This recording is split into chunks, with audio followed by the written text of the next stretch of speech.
Alrighty, we will continue on.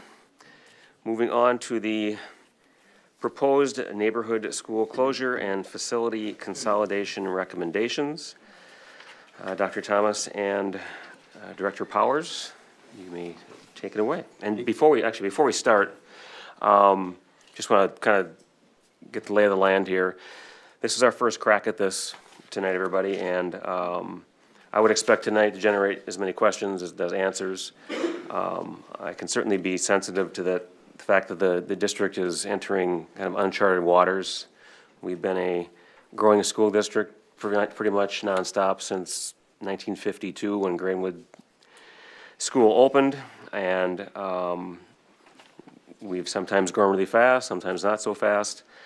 And so I can appreciate how this is a kind of a shock to the system in Prior Lake Savage. The proposed action date for this from administration is June 9th, and I'm going to recommend that we back that off into the July meeting to make sure that every question that could possibly be thought of between now and then has a chance to be answered and vetted. I don't want somebody, especially at the board table, to come up with a question on June 12th and have action already have been taken. So I want to be deliberate about this, make sure that everybody gets to weigh in, and that administration has a chance to properly vet the plan that they're presenting before us as questions come in, and things that maybe weren't thought of are brought to the table. So I just want to kind of lay that foundation moving forward, and hopefully we can come to a reasonable conclusion here. Jess. Chair White, thank you for saying that. The delay, it's the first time I'm hearing that. So is that something that does that timeline, is that okay? I don't want to rush this either. That's not my point in asking this, but I want to make sure timeline is such that. And what I forgot to add was, if a version of this ends up getting approved, if a school ends up being closed and we're required to then redraw boundaries, I wouldn't want to go past the July date, because then at that point, the process would begin for the redrawing of boundaries, and that's plenty of time for that work to begin and be concluded in advance, so parents will know well in advance of the following school year where their children will end up. So I don't want to go past July 14th, but I think July 14th gives everyone plenty of time to do what needs to be done, assuming a version of this proposal ends up being the one that we pass. Thomas, did you? Yeah, actually, I was just going to share a little context as well, and I'll just kind of start with where Chair White mentioned the July conversation. So I want to just share with the board and our community, this is a very challenging conversation that we have to engage in. It's not one that I wish we even had to engage in, but nonetheless, we're here. And there's multiple factors that have brought us to this conversation, from kind of a flat enrollment, some of the state challenges, and some of the local revenues. It's a perfect combination of things that are leading us to this point. And I think one of our public commenters this evening also kind of alluded to it and kind of did a good brush stroke of what this picture looks like too. There's almost an inevitable situation ahead of us. And it's not one that you can continually cut your way out of to find a resolution, and that's the challenge right now. Director France, you had just mentioned the special session that's going to be occurring on the 19th, or that was likely going to occur, because I think today was the day. We don't know what that will actually entail, but what we do know is that there's not going to be any significant funding from any of the proposals that have been discussed at the state capitol. So again, I think the revenue stream that we are trying to address here is a critical one.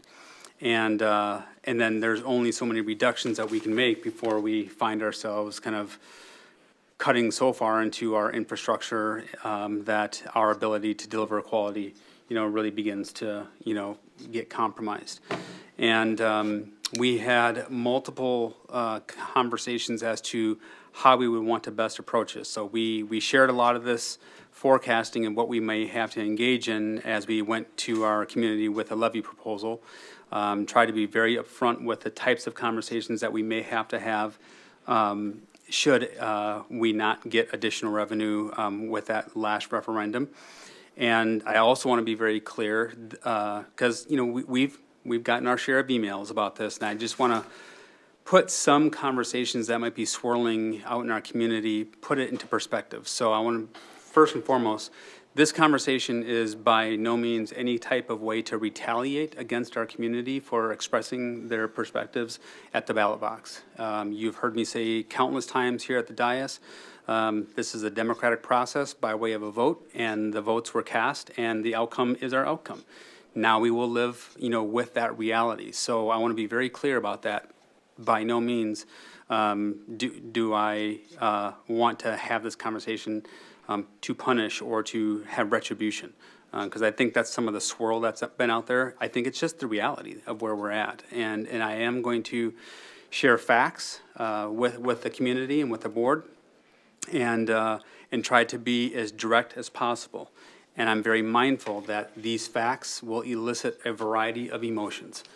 We have them as staff. I know our students and our families and our staff have those as well. So we can empathize with that. And so these are very sensitive topics that we are engaging in. So I'm mindful of how we bring the community along, our staff along, et cetera, so that they fully understand, you know, where we may, you know, take this conversation in the future.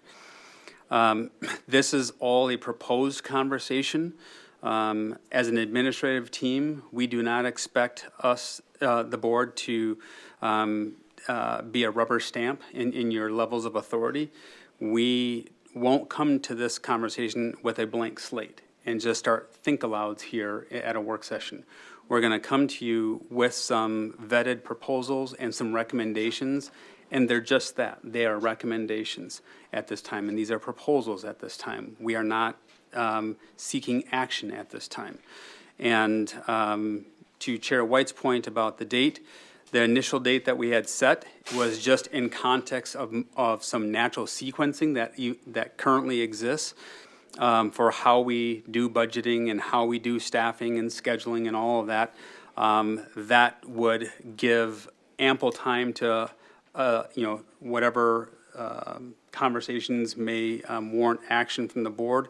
Should some semblance of this come forward, to Chair White's point, we wanted to have ample time to engage around boundary studies and understand what does that movement look like, so that we can articulate what that would be for incoming families. And that has to be done, I would just say, no later than absolutely around the October timeframe, which happens to also coincide with our timeline to notify MDE of an intent to close a building. Because families need to start registering. We start doing kindergarten roundup and all that kind of stuff as well.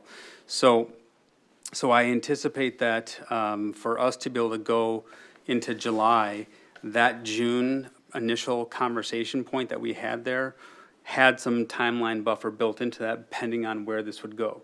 So that is something that we believe as an administrative team, July would be manageable. I think it would allow us to do our due diligence around boundaries and still be releasing information in a timely manner to our community. And I would say that's probably the outset in terms of a timeline. Once we start getting later, you know, as we start up a school year in August, and all that goes into opening up a new school year, it becomes very heavy in terms of a load to manage a lot of that. So that, I think that's a reasonable request that we could definitely honor as well. And we had a variety of conversations internally that led us to where we're at today. So as the board and our community knows, for the past couple of years, we have been making sizable reductions in our budget, between $3 and $4 million. And with our forecasts, as we've shared, and with the biennium at the state level forecasts to be a $5 to $6 million deficit, we know that our pattern of reducing is something that's not going to change anytime soon. And I would be the first to say we will always be stewards of our resources, finding ways to be more efficient, finding ways to save additional resources when possible, where possible. And as you've heard on multiple occasions from our auditors each year, we run a very lean system. And so there's not a lot of wiggle room in terms of how much kind of extra or fat is in the system that we can continually trim. And I've metaphorically talked about, we are hitting bone and muscle. And that is something that's very real. And I'm not saying that to scare the community or anything. I'm really just trying to bring the perspective that exists. This is the reality before us, and it has been building this way for several years.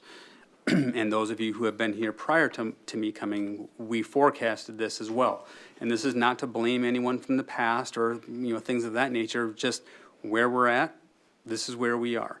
How we move forward is to find ways that we can tighten things up, and we know that's going to be impactful.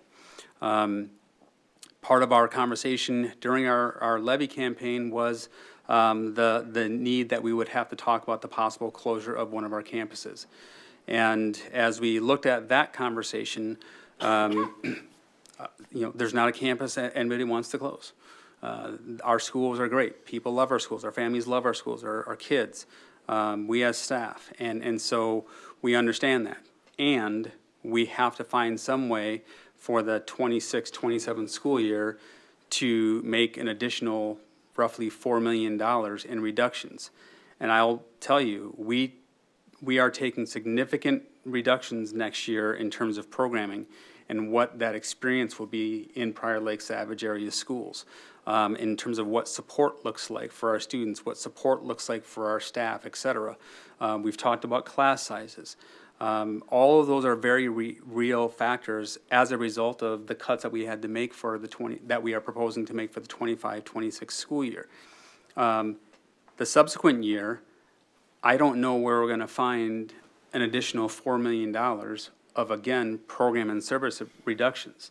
There's just not that amount in our system before we really lose the integrity of what we're trying to do in support of our students every single day. And so part of what we've been looking at are there ways that we can look at our building spaces in our buildings themselves to find ways to offset the type of financial reductions we have to make to pull as much away from the program and services reductions and put that more onto our structural reductions, which is something that I said all along the campaign trail as well.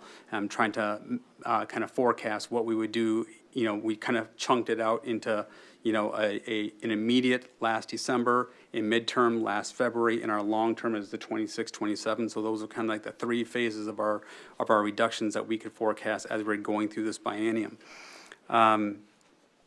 And so for us, we looked at a variety of schools, starting with our older campuses in the district, and through our own internal analysis, as well as getting some external perspective and estimates on things, we've landed on the conversation that we're bringing forward to you today. So there were a variety of scenarios that we looked at, probably about 4 in total, and you are seeing kind of a three-legged stooled approach to what we believe would be a good structural balance to where we can find ways to save the resources for the 26-27 year and having minimal impact or less impact on our program and services as we are doing for the 25-26 school year. So a lot of thought, a lot of painstaking thought with many folks. And there's not going to be a proposal that folks are going to be overjoyed with, because all of them are impactful. But we are going to make the best decision given the resources that we have to address moving forward with what we understand today. Director Johnson, I'll kind of close with this, and I'll turn it over to you, Director Powers. You had asked a question about the difference in the forecast to the actuals, and why was it far off or whatever. And again, what we are looking at today, and I think this kind of gets to answering your question, we have no idea what's going to happen in the legislature. But what we're living today is a direct result of some of the significant under or unfunded mandates that came in the last session that we did not know would be a part of our forecast. And so we're living that. So that's a big piece of that puzzle, that when we made the forecast then, we were in session, but we did not know where some of these bills may come across, and many of them hit with a pretty heavy price tag on school systems. As we forecast, moving forward, we don't anticipate, because there's been a lot of lobbying to halt the types of under or unfunded mandates that came out of the last session. So we're feeling better there. But again, what we're suggesting is that we're forecasting it, okay? Just like we might forecast rain, and so we turn our sprinkler system off, and then the rain doesn't come. Or we don't expect rain, and so we turn our sprinkler system on, and the very next morning tonight we get 3 inches that dumps down on us. Forecasts are pretty volatile, and we live in a climate that we can kind of trust the forecast and know the climate, but not everything will be 100%. And so today, what we're sharing with you, this is what we believe, given the data and the information that we are using in terms of enrollment, financials, our kind of real estate footprint, and the types of reductions we anticipate we'll have to make, that we believe that we'll arrive at that number in the best possible way.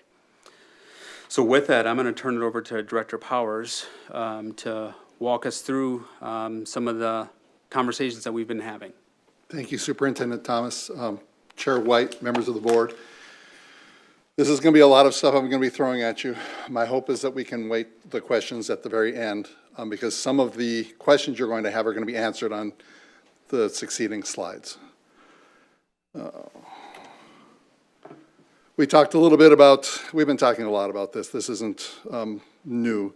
State funding hasn't kept pace with inflation.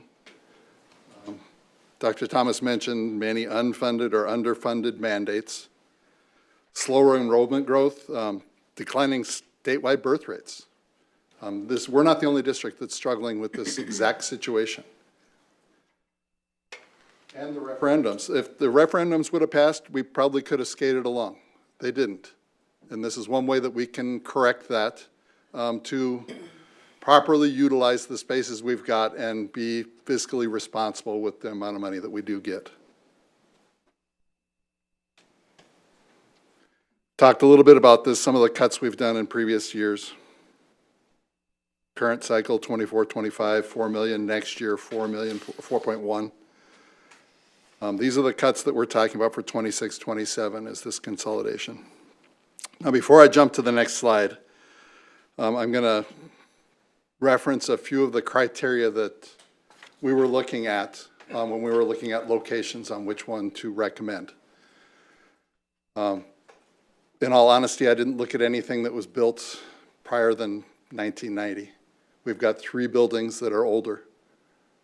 There's a lot of things about those buildings that are still great, but they aren't newer. The newer buildings are bigger. The newer buildings are slightly better. The things that we put into those buildings are updated. They're just better buildings. So I only looked at 3 buildings in particular: Five Hawks, Grainwood, and Westwood.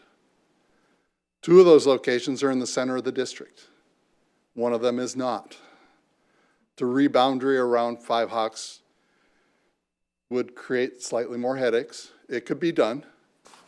But one of the reasons that I did not look at in my recommendation to stay away from Five Hawks for using it for other things was honestly the remodeling cost to use any of that space for something else.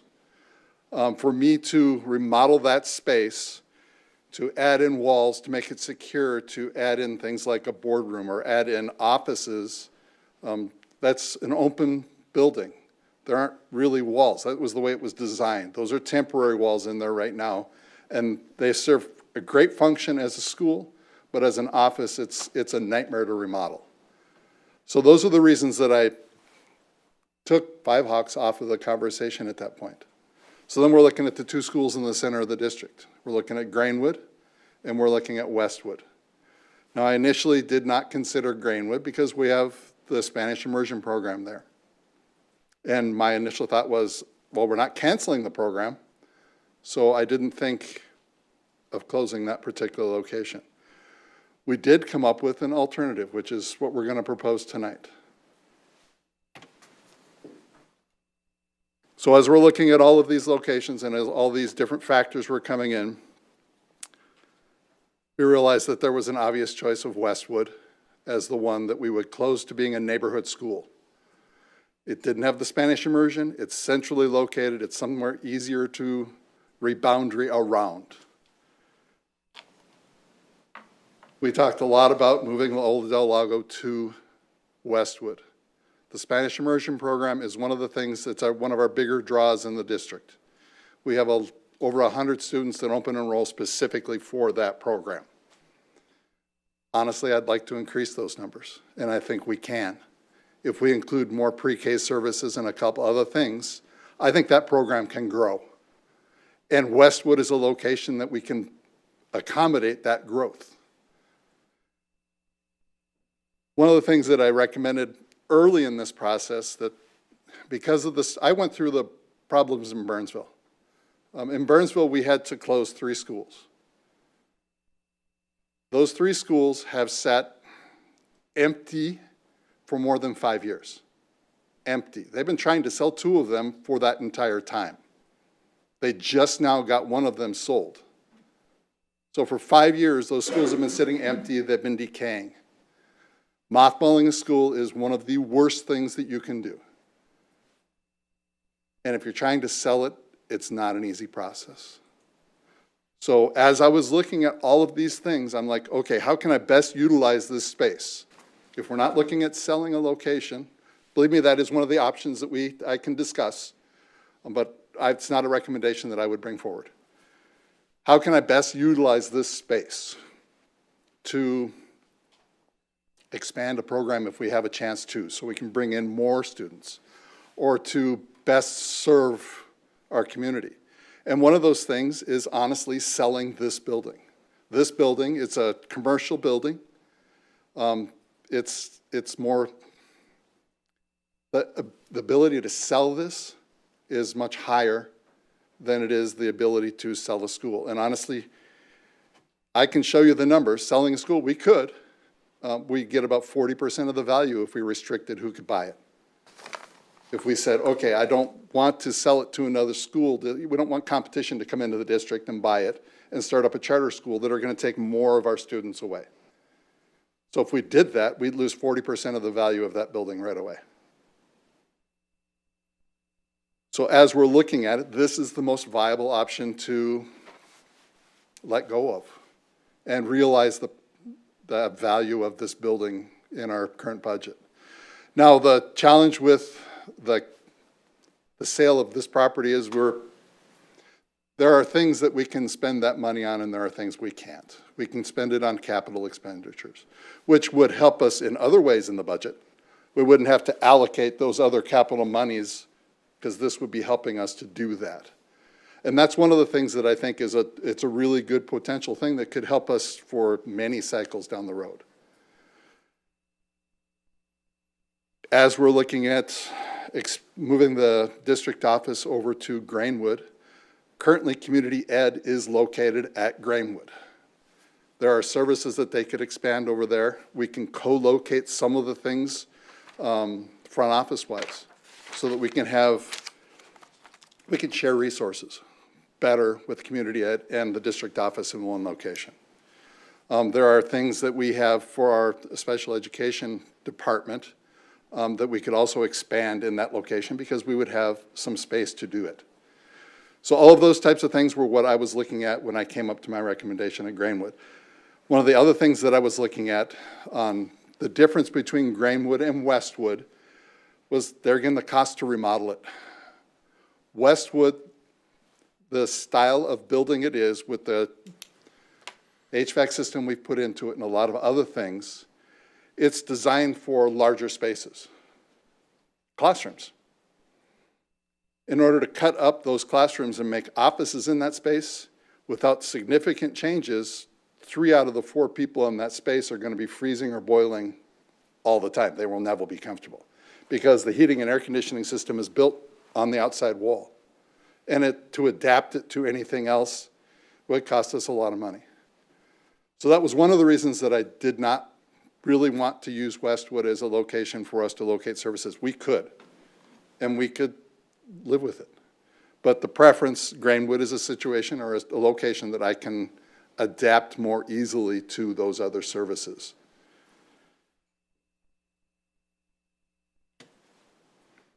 I mentioned a little bit of this. We've got the declining state birth rates. On average, we're losing about 50 students a year. If we use this alignment, we'll be the schools themselves, we'll be using them a little bit more efficiently. We can talk a lot about the programming side of this, but after conversing with Dr. Edwards and many of the people on the academic side, that's not my world. I have to listen to what they're telling me. The best situation is 4-section grades. There are a lot of our locations where we have 3-section grades. Having a 4-section grade makes it better for them. The resources that they're spending are spent and used more efficiently. And that's part of the things that we can look at when we're getting that efficiency when we close a school. Capacity in the schools right now, we're sitting at about 70% capacity for our number. I can show, there's another slide in here that's going to show you where those capacities are per building and what our projected enrollments are. But right now we're sitting at about 70%. We're not utilizing our spaces. Expansion opportunities for Loyola Del Lago at Westwood, I mentioned those a little bit earlier.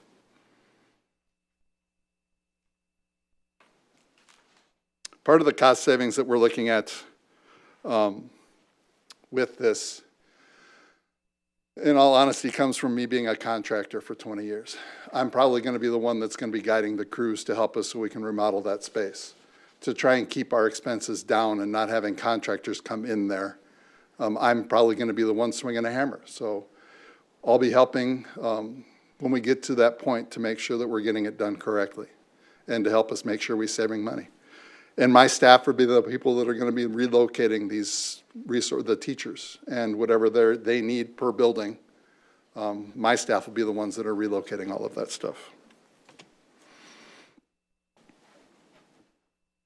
Talked a little bit about some of these things. Westwood is projected to have the lowest enrollment for one of our neighborhood schools.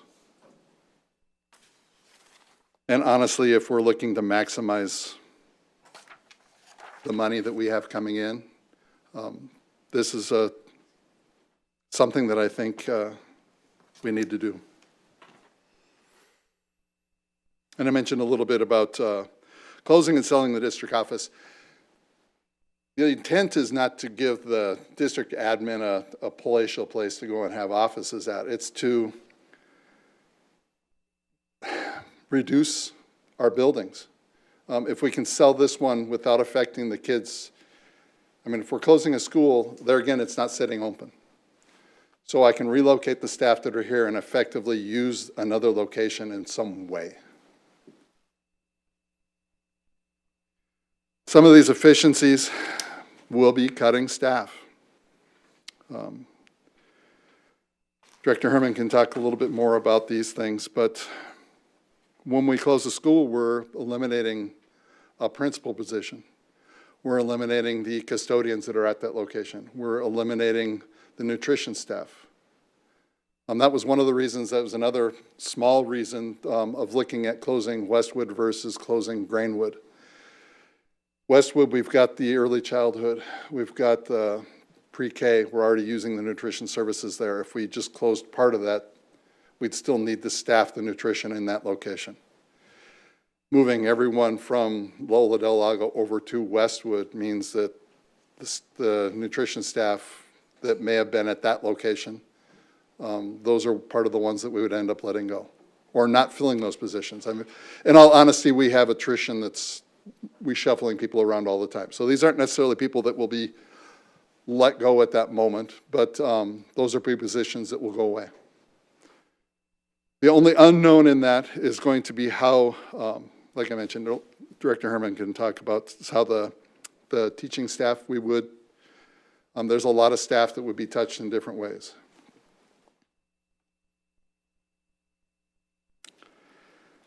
As we're looking at some of the costs and what we would get out of that, I mentioned that my staff will be the ones that will be moving everyone. We're planning on moving the MinCaps group into the high school this summer. If we go forward with this recommendation, then my staff would be the ones that would move whatever staff need to relocate from Westwood and the staff that would be coming from Grahamwood and moving over to Westwood, the Loyola Del Lago group. The remodeling costs, a good chunk of those costs are actually having to relocate the IT infrastructure.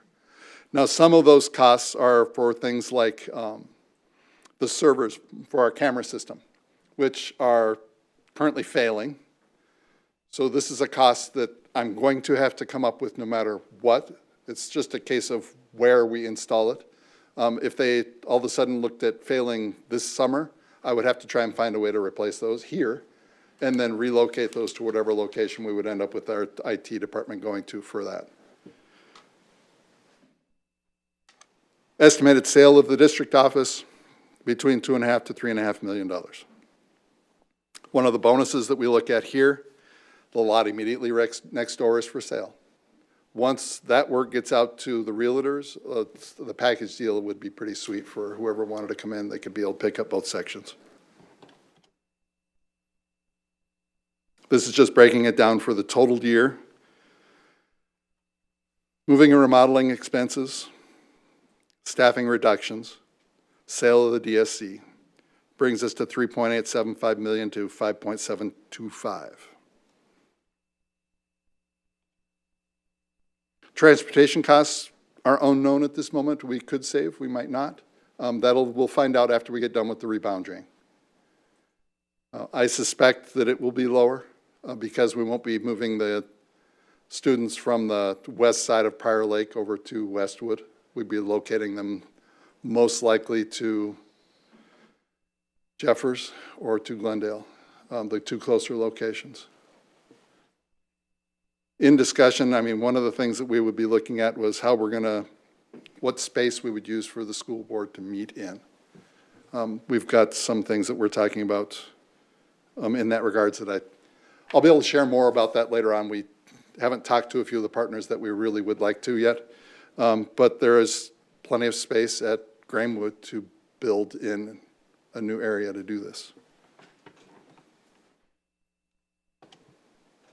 This is a little metrics that we use as we're looking at the options that we were talking about. Closing Westwood, not selling the DSC.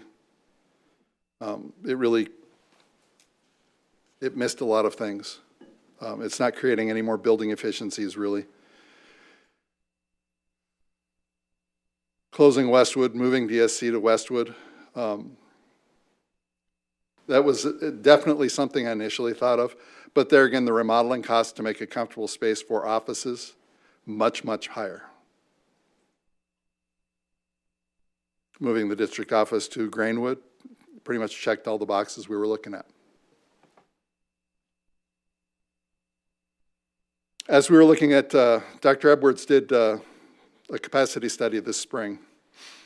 One of the things we were looking at was how many sections could we do of each grade level? For kindergarten, it's pretty straightforward. We pretty much have a bathroom in every one of those classrooms, or a bathroom immediately adjacent to it in the case of Grahamwood. And then Dr. Edwards talked with every one of the principals to work through what they felt would be a realistic number of sections per school. Those numbers in there per classroom, those are the approved numbers already that are going to be implemented for this coming up school year. And then we're also looking at things like spaces not included in for this capacity issue of art, music, PE, media, there's small group spaces. We did look at the large bedrooms. And JP's also got some pre-K.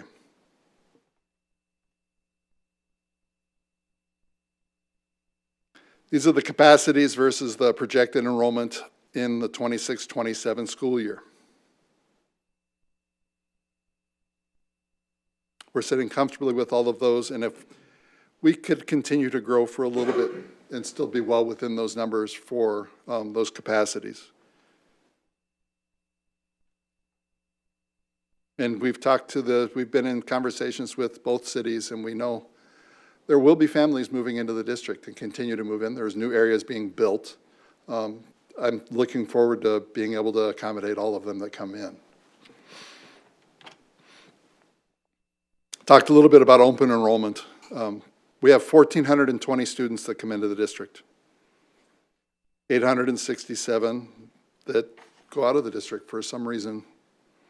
Not in there because we don't track them. I've heard Dr. Thomas talk a little bit about this before, is the kids that are homeschooled or the ones that might be in a private religious school. I mean, we have an idea of what those numbers are, but those aren't necessarily included in these numbers. As we're looking at next steps, the biggest thing we're going to be looking at is redoing those boundaries for the attendance. And that will honestly take us all of 2, possibly 3 months to complete, to make sure that we're doing it in a fair way.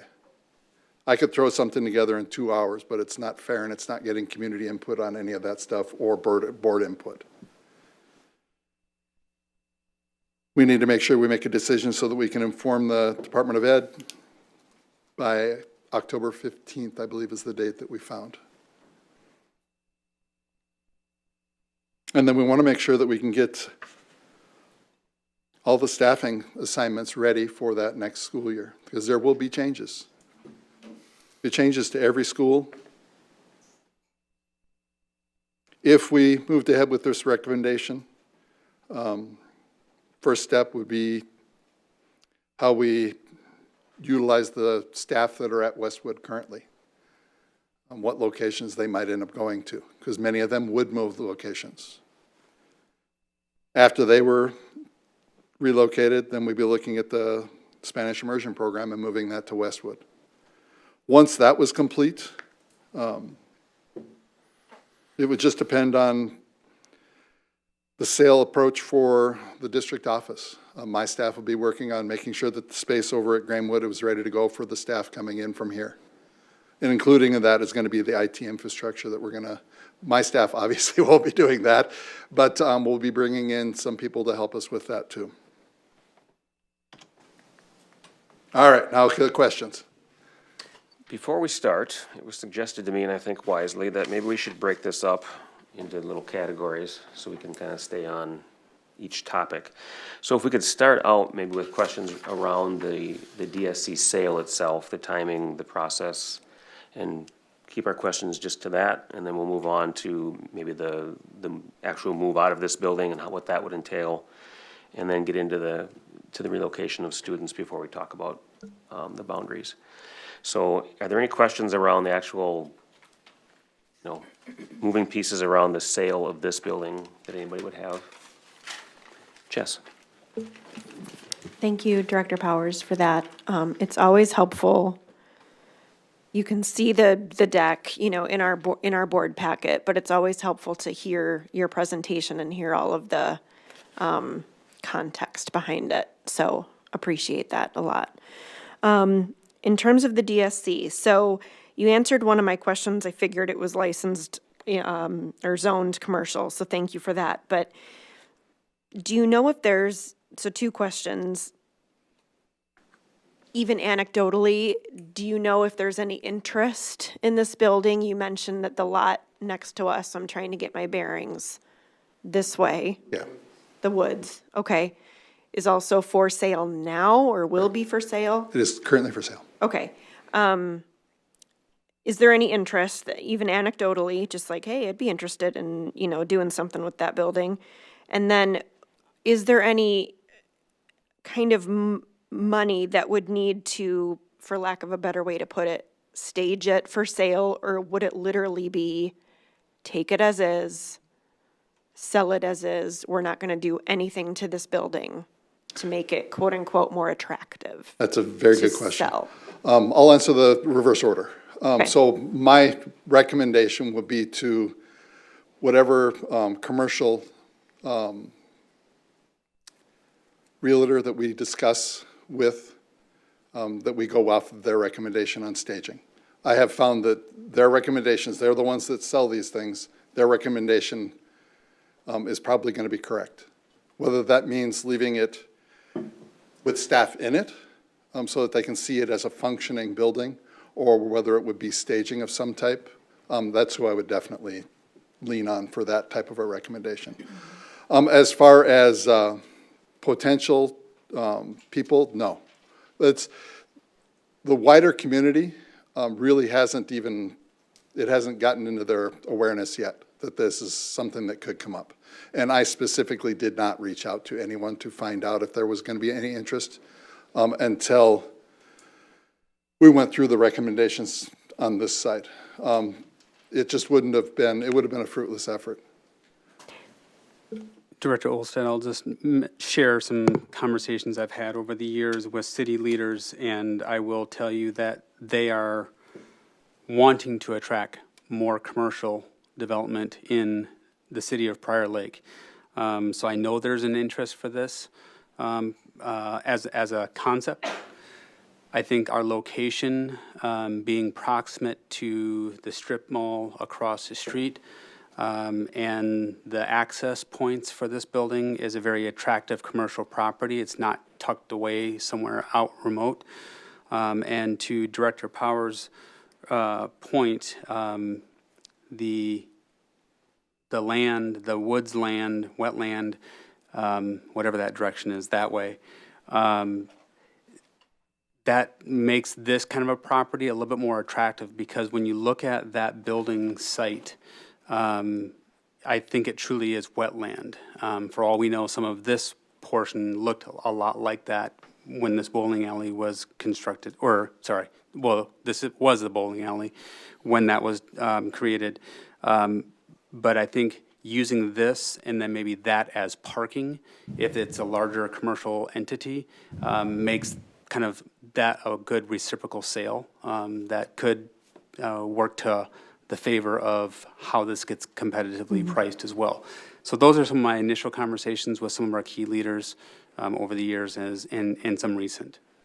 Thank you. And the dollar amount that you had in here toward the end, is that a dollar amount where you or we are saying we want to sell it for this and we won't go below that? Or is that a number that Saran Properties gave you as, I think you could get that for this building? Good question. So, oops, we've got an echo. Just a second, I think it's, Director, we have our board member zooming in. Can you hear us, Lisa? Okay, we cannot hear her. Marcus is there. Oh, now she's gone. oh, Now she's back. There we go. Oh, I think we can hear her. Can you speak, Lisa, Can you so hear we us see if we now? can hear you? She can't hear us.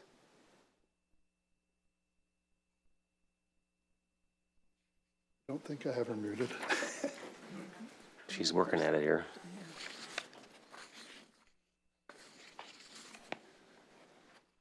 Lisa, can you hear me? Cannot. Press 1 to connect your phone audio to your video. Use your phone to listen and speak to the meeting. Okay, can you hear me now? All right, we can hear her. Can you hear us? Yeah, now I can. I'm using my phone though. to Okay. talk to you. Is that okay? Yes.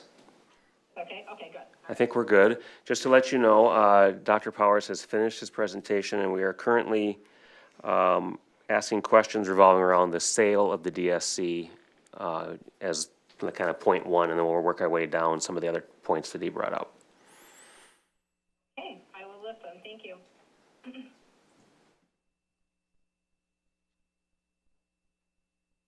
Marcus is working on something that might work a little better, just in case. May end up with some feedback. Okay. All right, we'll continue as is with Lisa on her phone, and you had a question you were going to answer, I think, regarding the potential price, is that? Oh, sorry, Yes. yes. So Saron, I Saron. contacted, I have worked with them a lot and in Lakeville. So I reached out to them because I knew I could trust their evaluation. They were the ones that did an evaluation of both this location and Grahamwood and Five Hawks for me. So it's their numbers that they were estimating for the potential value of the building. Okay. Thank you. Other questions? Jessica? Yeah, just around the financials too. I think, you know, it's helpful to have that valuation of the building, but maybe separating out the one-time sale, which I understand can only be spent on capital expenditures versus the annual operating fees. So can you shed any light on like anything that comes out of general fund for operational expenses for this building, utilities? Like, do you know the total of that annually approximately, or? I don't have the numbers in front of me.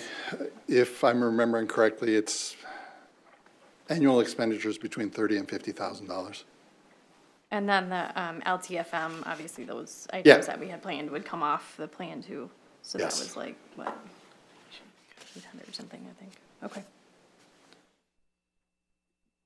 And Director Mason, I would just say too, some of the conversations that we've been having around the capital expenditures, again, if this building were to be sold, it could be used for capital purposes only. And we could also go through and see any Fund One that's being used to supplement our capital. Because we sometimes have had curriculum as capital coded in the past too. So what we would look at is ways to offset our Fund One so that we could actually realize that in terms of what we would project to have to reduce. Right. So that's the exercise that we would engage in. Anyone else? Charles? It's kind of applies to both. So you mentioned with this building closing and moving, there would be almost a share of personnel between, say, maybe front office staff is what you suggested. Would there be potential loss of personnel there as well? That's a good question, and that's yet to be determined. And how we've just barely scratched the surface of what we could do with a combination of community ed with district office. That was just one of the things that we realized that we could potentially do, and then we could share expenses in that way. But we really hadn't dug into it more than that. Thank you. Mary? You know, years ago, we actually talked about selling this building during the 2016, 2017 referendum time also, and went through a little bit of this process. And, you know, and the same thing came up with the value of the land, particularly at that time with the growth of the businesses that were planning to happen around that time, and potential the extension of downtown Prior Lake and all that. Given the economic times that we are in and the uncertainty, my question is actually if the board is in favor of making sure this building gets announced and put on the market as soon as possible, is that something we could peel off in June and actually vote just on that as we're getting the rest of where everything else moves fully discussed in July? Because by the time we go to bat in July, and considering that staff is out a lot during the summer, I'm wondering if it wouldn't help us to get it on the market sooner than later. I know we're only buying a month, but a month during the summer in Minnesota is quite valuable. I can't think that it wouldn't hurt. It's just we're looking at a sale that wouldn't happen for another year, or at least an occupancy that probably couldn't happen for another year. So it really would depend on the commercial market. But getting the word out there, I think, would be a good first start. And the sooner we can do that, the better. Yeah, that's my only concern, is that we're quite a bit ahead of the game here. We're talking about, the school year after next. For builders, builders on the scale that would do something with this, that's a good time frame. Yeah. That's not a bad thing. But it's definitely just getting the word out there so that they can start the preparation for their planning and talking with the city. That would be almost ideal, because then they could start looking at purchasing or at least getting the plans and getting a letter of intent of some type in the fall. If we had a solution at that point, that would be a wonderful gift for the district. It's also, they have to get their plans approved, certified. Yeah. They may want mixed use instead of commercial, if that were the case, yeah. Yeah. Because the city is, obviously looking for expanded affordable housing, and given the location, also in the location near there could be that potential possibility, particularly with what the state does with the housing concerns that are going through right now. I just brought that up because it seems like a natural thing to do, and summer's the time they're gonna wanna see the property and the land if they're gonna come by and do surveys and all that. My It only just, concern with that is if we were to vote on that and approve the sale of the district office before we settled on the second half of the question, then we could end up potentially with a situation where we would have to scramble to find a place for the district services. And the biggest question mark is going to be IT services. That IT infrastructure, depending on where it is, we're going to have to pull new fiber optic cable too. And that's quite a commitment without that extra decision of if we're closing a school and which one we're closing. I understand that. We could put a condition, though, that we wouldn't be vacating the building for some time Yeah. on the contract, right? Yep. And then the other question that I had is exactly about that, is pulling the fiber, pulling everything over, and the ability, if we transferred a lot of that over to Greenwood, given the fact that Greenwood's in the middle of a residential area, is that, has that been thought about when we move those? Yeah, that's actually one of the things that Marcus and I have been talking about quite a lot, is how we would move their services. Yeah, and that's, like I mentioned, that's a good chunk of our costs for the relocation. But there's not we don't know if there's any actual roadblocks to doing that because of the residential areas, I guess is my question. I'll call an expert. I know they already have some lines over there, but we're asking for a lot more. Chair White, Dr. Thomas, Board Directors, good evening. Marcus Malazzo, Director of Technology. We have been in contact with Nuvera, who provides our fiber, and they've ensured that we have a 10 gig connection to that site. So, yeah, we're already having those conversations on where the fiber runs would be and because all the fiber from all the sites terminates, it goes to their central office and terminates here. Okay. So we would have to terminate it to somewhere else. Okay. So we are in conversations with those companies and making sure that we would have that connectivity. Great. Thank you. You're welcome. Any other questions surrounding the sale of this building and what it might entail? I'm happy to see that, oh, sorry, Okay. Lisa. I looked down at the wrong time. Go ahead. Here's the test if you can hear me. Can you hear me? Yes, if we're all quiet, we can. My gosh, as the thunder crashes above me. Okay. So I just have a question. I really apologize for the delay, and I hope I'm not asking a question that's already been asked. So my question is, when you're thinking about moving DSC, I know one of the factors that you guys were considering is where do we have a board meeting, right? And one of the things that I learned recently in just talking to some other districts is that some districts partner with their cities, like their city council. So whether it's Savage or Prior Lake or Credit River, and they partner with them to have their board meetings at City Hall, which I thought was really an amazing solution, because it kind of checks that box of we don't have to, and I don't believe our meetings are timed with Prior Lake, I know, but I don't know about the other one. So I just thought that was a really great solution, and I wanted to share that with you as well. And if we could, can you hold that thought for just a second? Because that's point 2, so we're almost there, and we'll make that the first question, not a problem. My sincere No, no, that's fine, that's fine. We're almost there. Any other questions around the sale of the building? And timing, anything like that? I'm maybe not as optimistic about the price point. I think it would be wise for us to think a clearance of maybe $2 million would be something to take forward. And I'd like to be surprised to the good as opposed to the bad. So maybe that, I don't know, that just kind of popped into my head, that maybe, as I'm looking through this, I'm gonna be a little negative on the sale price, just in case we end up there.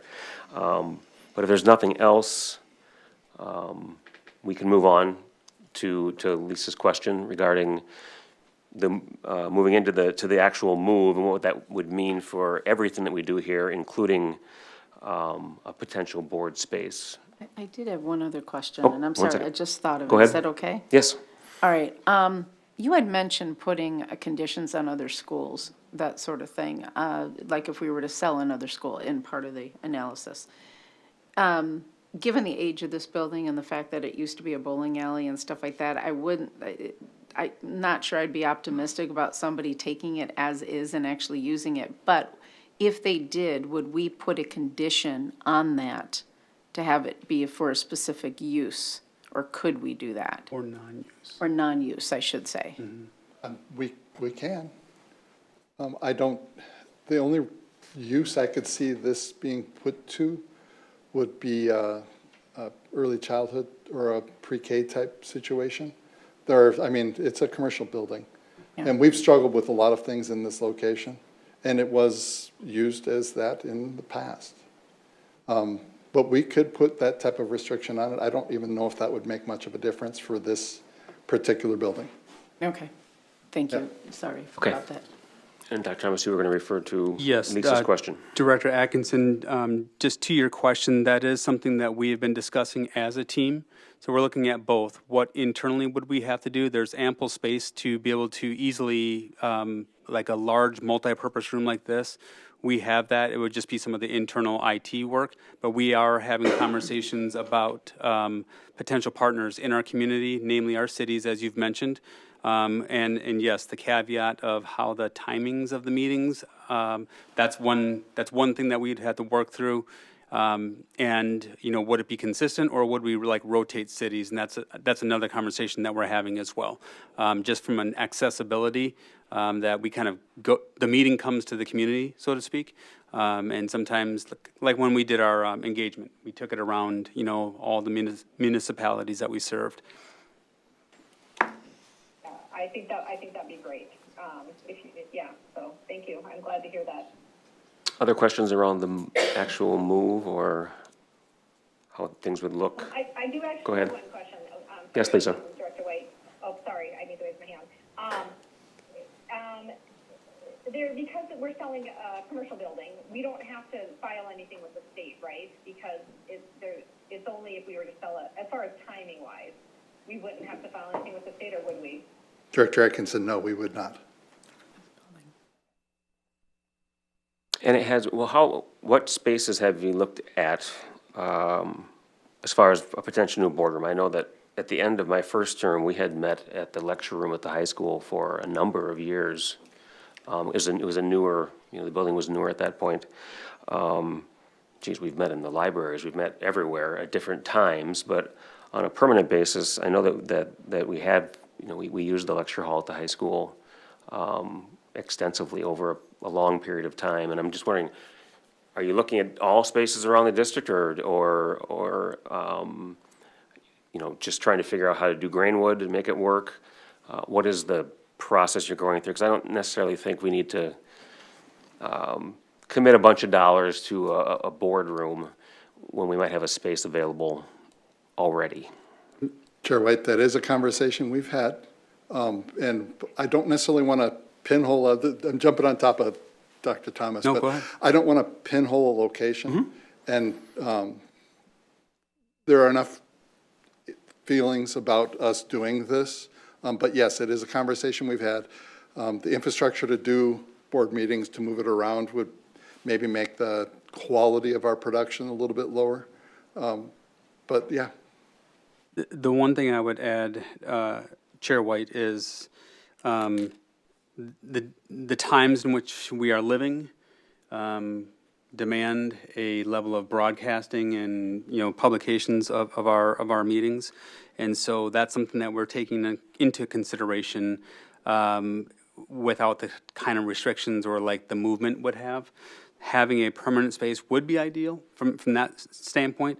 I would also say this room, in terms of how it's set up, minus the your dais here, this is a room that we heavily use as our main learning leaders for all of our principals, executive directors, et cetera. So the type of technology that we would put into a multi-purpose room, every district needs that kind of a space where you can host larger scale events, utilize multiple screens, et cetera, for trainings. Obviously, this space could be leased out just like any of our school spaces. So if a community organization or whatever wants to host something because they don't have a facility big enough, they could certainly use that. So it's not just for the board, but you are a partner that we're looking at to make sure that we have a space in a facility somewhere. And so whether that's through any of our city partners or if it's something that we have, as I mentioned, we have 2 large spaces in Westwood currently that could be retrofitted into a large similar kind of platform like we have today. All right, thank you. Into Grainwood. Yes, sorry, Greenwood. Director Atkinson. Yes, I'm just curious, have you guys done a cost-benefit analysis of, if you take the DSC and look at moving it into the high school, the middle school, or whatever other buildings that we have, wherever, that kind of thing. Have you done, I would like to hear more about that analysis, just because we've heard some pushback about why did we pick Grainwood? And I apologize if I missed that part of the presentation, but I'm really specifically referring to DSC staff moving into a building where we have students and staff currently versus into their own separate administrative building. Sure. Thank you, Director Atkinson. One of the areas that we initially explored was actually the high school. And the space that we were looking at utilizing in the high school is now going to be occupied by MinCaps because we can realize a greater savings there in bringing our students back into the high school, the MinCaps program back into the high school. What was shared earlier, too, is that our move from the current DSC to a different location, namely co-locating in a school space, was to offset the projected reductions of about $4 million that we would have to make for that 26-27 school year. So selling a school to potentially allow, a charter or something to buy that and then come in and pull even more kids from us wasn't something that we wanted to do. If we're going to sell something, we wanted to sell this commercial space because should we ever need additional school space, it's much easier for us to find commercial space for central services staff than it would be to build a new school, for example, to the tune of $35–40 million minimum. So we don't have the capacity within any of our current locations kind of in small chunks. We have capacity, across a variety of buildings in small chunks, not in one central location for centralized support. And so to kind of split up the central services, a department here, and a department there would be highly inefficient. And when families are coming into our central office, it's usually for multiple services, and then we would have families now running to 3 or 4 different campuses to get service needs met. So centralizing the support services for our community and ultimately our schools is something that was the bigger priority because we would lose money in efficiency and lose customer service value. And our ability to look at Grainwood as a potential campus is that the Westwood building, as it's currently constructed, has a lot of structural limitations to how we could manipulate that space into co-locating commercial kind of central office services along with a school program compared to Grainwood.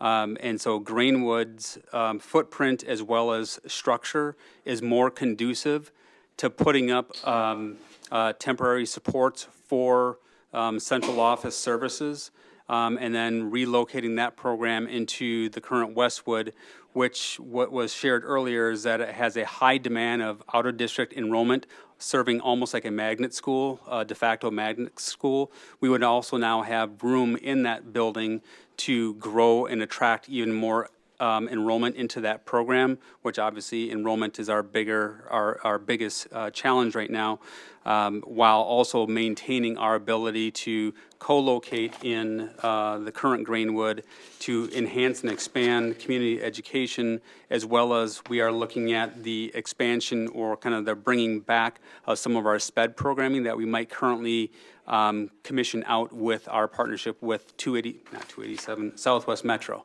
So I think we could gain better student support and efficiencies and possibly some cost savings by doing that as well. So that's why we landed at Greenwood versus any other campuses. And the only other single spot, like I said, was the high school, which is now going to be our min-caps.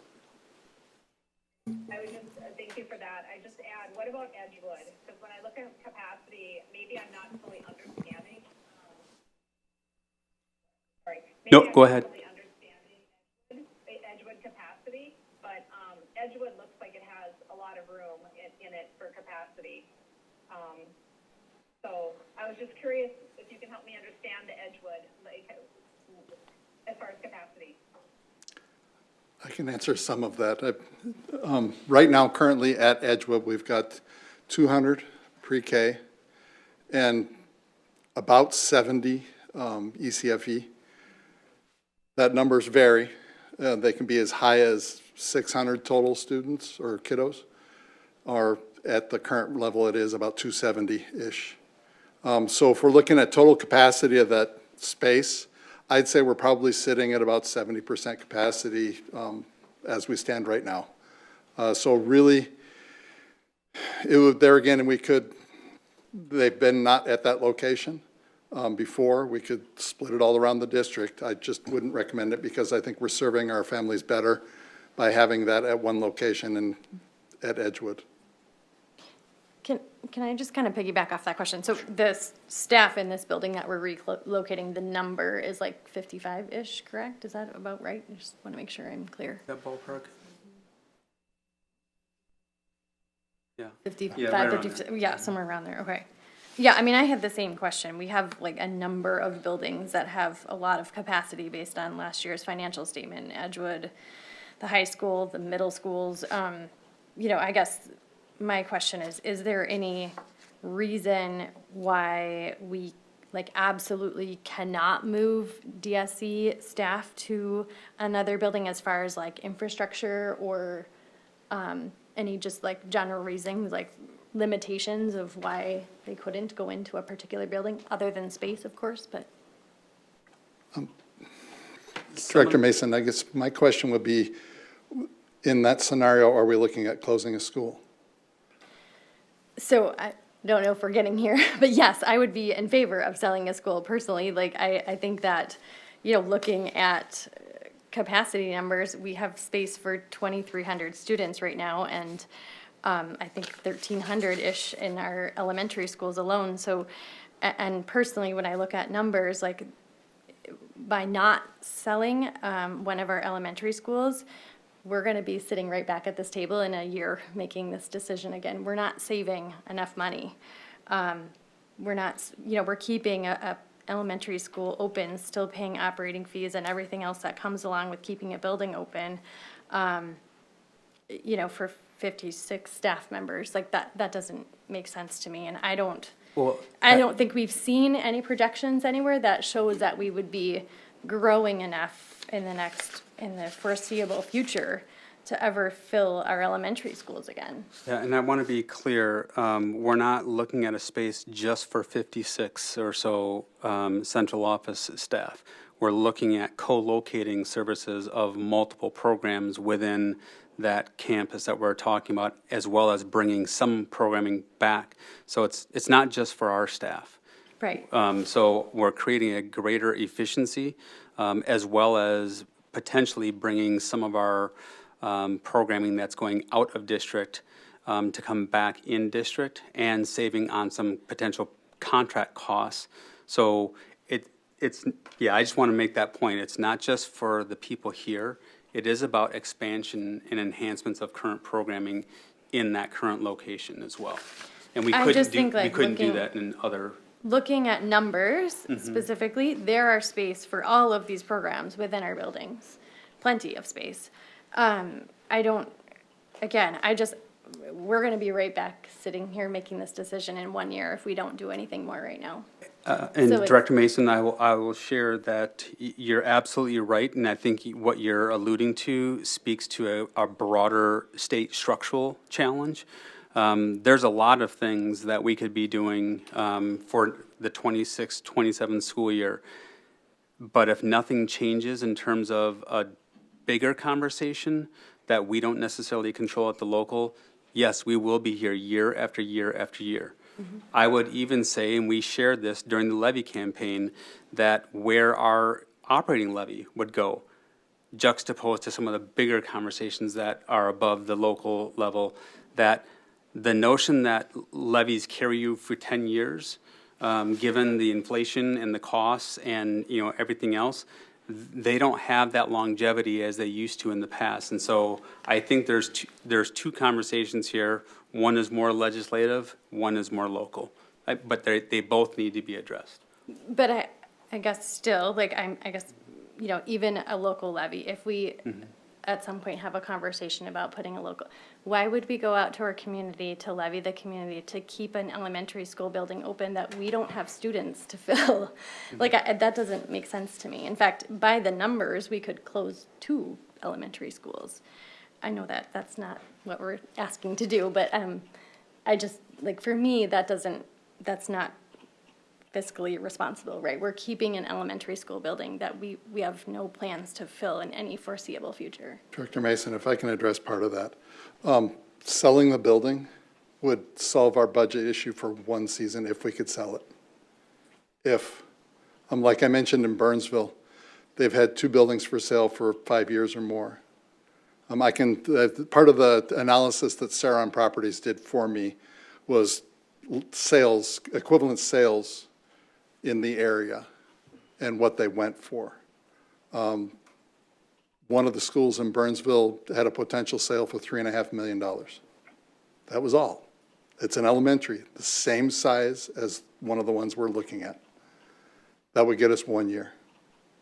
Understand, again, there's operational costs, there's LTFM funding, there's other annual, that's what I'm talking about, the annual fees of keeping an elementary, an additional building open for administrative staff, right? That to me is, we're missing the mark. You? Yes, go ahead. I thought you were pointing at Charles, sorry. Thank you. Director Mason, you had mentioned we have capacity for 2,300. You had shared that with me in a conversation last week as well. And so I was, looking through board book, trying to figure out where you were getting the $2,300 or the 2,300 number. And were you getting that out of this board book? The financial statement from last year, so it's actually stale data. I think it's probably even more than that. And so I met with Director Frederickson to try to understand.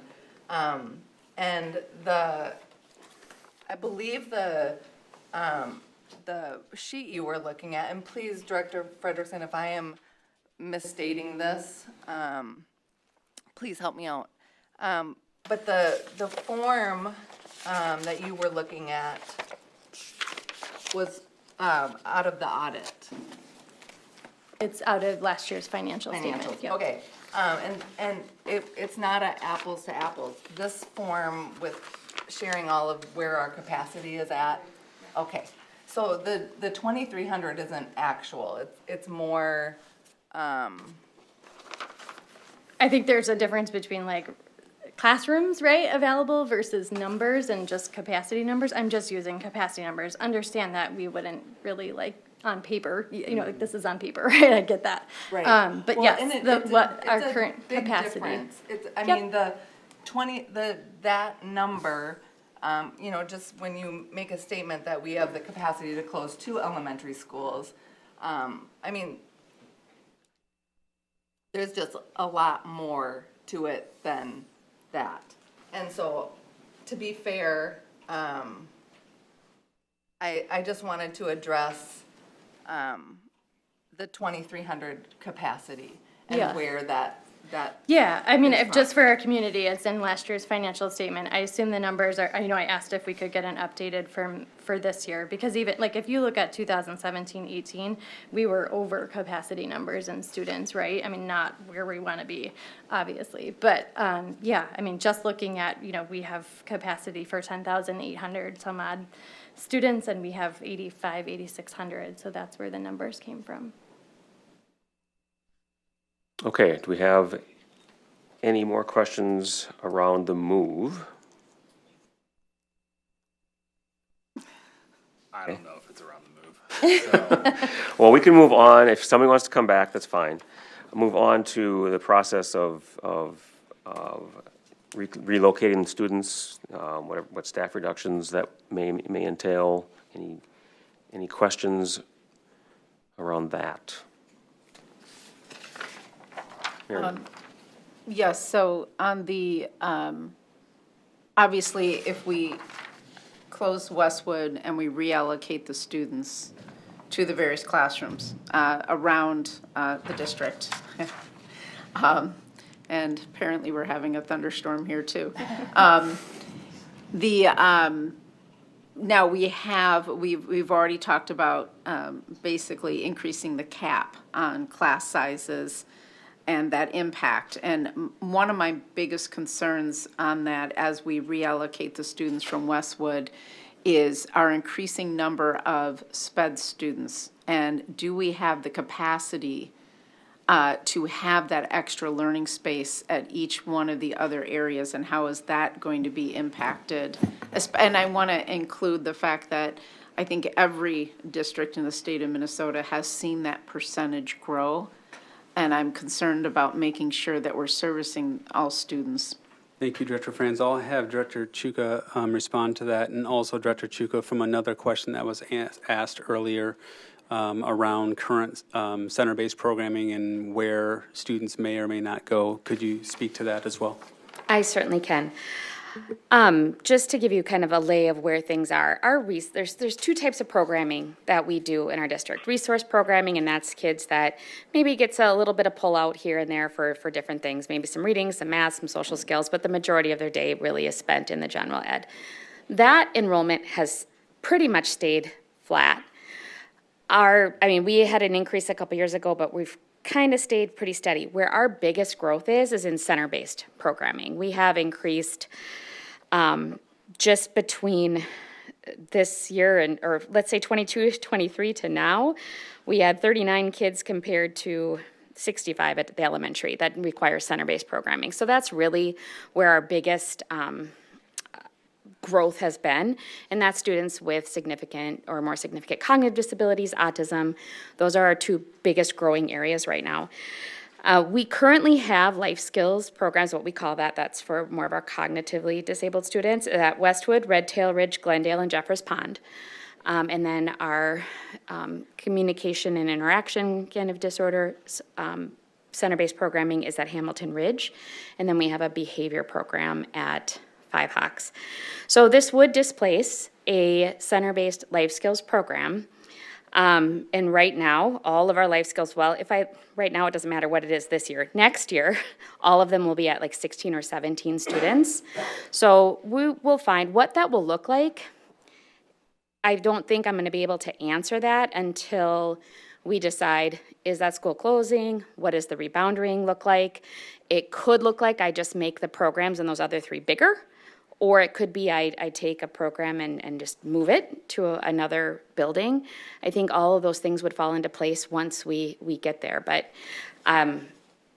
we have the capacity to do that, and obviously we'll do that with a lot of care, a lot of thinking of what groups need to stay together, what can we do to continue to meet the needs of the kids. But to answer the question of can we do it, yes. And how that will look it will depend. Does that answer the question? Yes, I'm also, wondering if we're projecting out the growth of those programs as the move takes place, to make sure that we are not causing more disruption, particularly with students who do not handle disruption. Yep. Well, And I think that's one of the things, and maybe, Director Mason, this goes to, when you're saying, well, we have this capacity in these classrooms, it might be that special ed needs some of those classrooms, right? And that can't be for 27, 30 kids. It might be for 10. So I think we have to be careful, too, when you look at what's the overall capacity and how many classes can we cram in there, because special ed is going to take up some space, and that's not in those numbers. But we'll make it work. I'm confident we can do that. We've looked at the different spaces and the number of classrooms, and we can, going down one elementary school, we can do that. I had another question. I'm not quite sure now's the time to bring it up because I know it's a little controversial, but SAGE. SAGE is also at Westwood, and I'm sure that's been discussed. I'm just not sure where it is with what we. I'm gonna let you answer that, but I know that Director Atkinson had a question on special ed, and before I go sit back down, did that answer all the special education questions? for Lisa? mine- Sorry. Yeah. Go ahead, Lisa. Yeah, no, thank you. That was helpful. I think, some of the feedback we've already received is, these, the life skills program, is it possible to move it to Edgewood? So you're literally just moving it from, they're not really moving buildings. They're basically just walking down the hall. And I would also say my feedback goes to the SAGE program as well. I think there's a lot of advantages of having SAGE in the same building as Loyola Del Lago School because you get a lot of that crossover of special talented and gifted students within the Spanish immersion program. So, I know Edgewood, I think from what I'm reading from the financial reports, Edgewood has a lot of capacity in it. And so whether it's 70 or whatever the number is, I just think looking at keeping those kids as close to their, not making dramatic moves for them would be beneficial for them, as well as, like I said, you would fill some of that capacity within Edgewood. So just repeat the question. So Yep. that the public So- can hear it. I believe your question, Director Atkinson, is it possible just to slide SAGE over to Edgewood? I think she was talking about life skills. And life Yep. skills. So I'll let others answer the SAGE question, but what I would say about life skills is then we are removing all general education peers from the students that are in life skills, and a lot of them spend some time in the general education classroom. So I wouldn't want to take that. And a school is much more than a building, right? A school is a community, and we want to make sure that the students continue to have a community. So I would not be in support of that. We do have the legal requirement to make sure that they're in the least restrictive environment, and that is how can we maximize time with general education, same-aged peers in special ed. So that's the special ed answer. And I would, to the two directors that answered a similar question around SAGE, and there's some similarities into that. We want our students who are not only receiving SPED support, but also maybe gifted exceptional support to be with peers as well. And so that is something that we're currently looking at. As you all know, with our proposed budget for next year, we are looking at a synergy type model for right now to see how we can best support our students in their home-based schools and learning from what worked well in the past and where there were some challenges so that we don't repeat that. And that's some conversations that we're having with the team. But moving forward, if this is a conversation moving forward, we would have to have a deeper understanding of that remaining fifth grade cohort, and that's something that we would have to engage our families around and our staff around, whether or not what we've learned to date around kind of the resurgence of that across district support for gifted and talented, if that would be located into one singular campus, or if that would be a model that we would continue to expand throughout the district. But that's what we're looking at currently. Director France. Other questions around? Director Oh, Director Atkinson? I have one other question, sorry. I'm trying to lower my hand as I talk. Okay, the other thing, it's interesting that you say that, Dr. Thomas, because I look at like Minnetonka, where they have their Spanish immersion program within each grade school, right? And so when you talk about integrating students and not like separating into their own school, whether it be the life skills or the SAGE, I mean, have you thought about the possibility of doing more of a model where you have Spanish immersion in each of the elementary schools? And maybe that's just not simply possible, but I thought it was an interesting idea as we continue to talk about integrating these students with other students in a school. So I just wanted to throw that out there. So That's the- an idea I've been thinking about. Yep, just going to repeat that back so that it can be picked up. Yes, the question is, have we considered or discussed whether or not we would keep Spanish immersion kind of in every school in a similar fashion? We have not looked at that as a potential model to have Spanish immersion within across multiple campuses. That model, the difference in that model compared to your general community school program, it's highly specialized, and getting staffing for that model is very challenging and unique. And it's also shown in terms of building that language rich community to having it in one location versus spreading out. You lose some of the richness of the language acquisition when it's only in a small pocket. And so, but to answer your question, we've not looked at that or explored that at this time. Okay. Are we ready to move on to any questions surrounding the timing and the how the change in the boundaries would work? Jess? Can I get a clarifying point? Yes, you may. Sorry, when it comes to, I was busy writing, so I apologize if I missed something. Good intentions. Can you please repeat, Dr. Thomas, the SAGE? So you're saying that potentially, and it's not, like you said, you want to, talk to the families, talk to the program, but what you could potentially be looking at is across different schools instead of having everybody in one place. Right. So what we are currently looking at right now is kind of resurrecting a synergy type model. Yeah, But not in its old form, but we know that there were some things that didn't work well with that. But there were some things that did work well with that. And so given what our FTE, as you all know, next year for that third grade, that individual will be recreating that model of support throughout all of our elementary campuses at the third grade. And what we're going to explore further is how does that model grow and expand over the course of the year in our learnings to suggest what would the long-term solution be.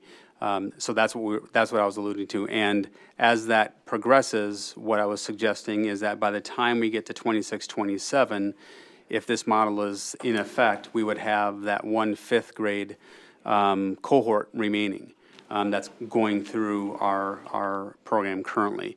And that's what I was just saying, tied back to a question that a couple of directors were asking, I guess. Would we keep that last 5th grade, within the Spanish immersion campus, if you will, or would that also get redistributed in our synergy type programming, and that's to be determined. Okay, thank you. And before we move on to boundaries, I did have one other question. Do we know, we're talking about the potential expansion of the Spanish immersion program with the additional space that we'd gain by moving. Do we know for a fact that the brunt of any potential growth would be coming from out of district, or would opening up this additional space in district encourage more of our own, thereby offsetting any potential revenue increases that we may or may not see? I'm just wondering, is the program the size it is because we're out of room in district, or is it, you kind of get where I'm getting at? I Chair White, I hear your question, and it's a little bit of a both and. So we know that La Ola is a high demand program both within our school district as well as outside of our school district. And certainly, we don't want to just reshuffle internally. So I think a conversation we would want to have is, do we essentially look at that program as a magnet program? And adjust the parameters for that program so that we look at ways to protect pulling from our own and really recruiting from outside. And as I understand it, and Dr. Edwards could maybe speak to this, but there was a point in time, as it was shared with me, that we did a lot more active out-of-district targeted recruiting for that program initially. But that would be something that we could discuss in terms of. Yeah, and I would just pick up there and say that we also have added kindergarten sections when the demand was there, with a vision to expand the program as recently as a couple of years ago. So this would allow us that opportunity to continue that and expand, as Dr. Thomas pointed out, not only within our existing families within our community, but also to put forth an effort, because when it first launched years ago, there was a lot of effort to go and attract people to the community. But we have not put forth significant effort in that endeavor.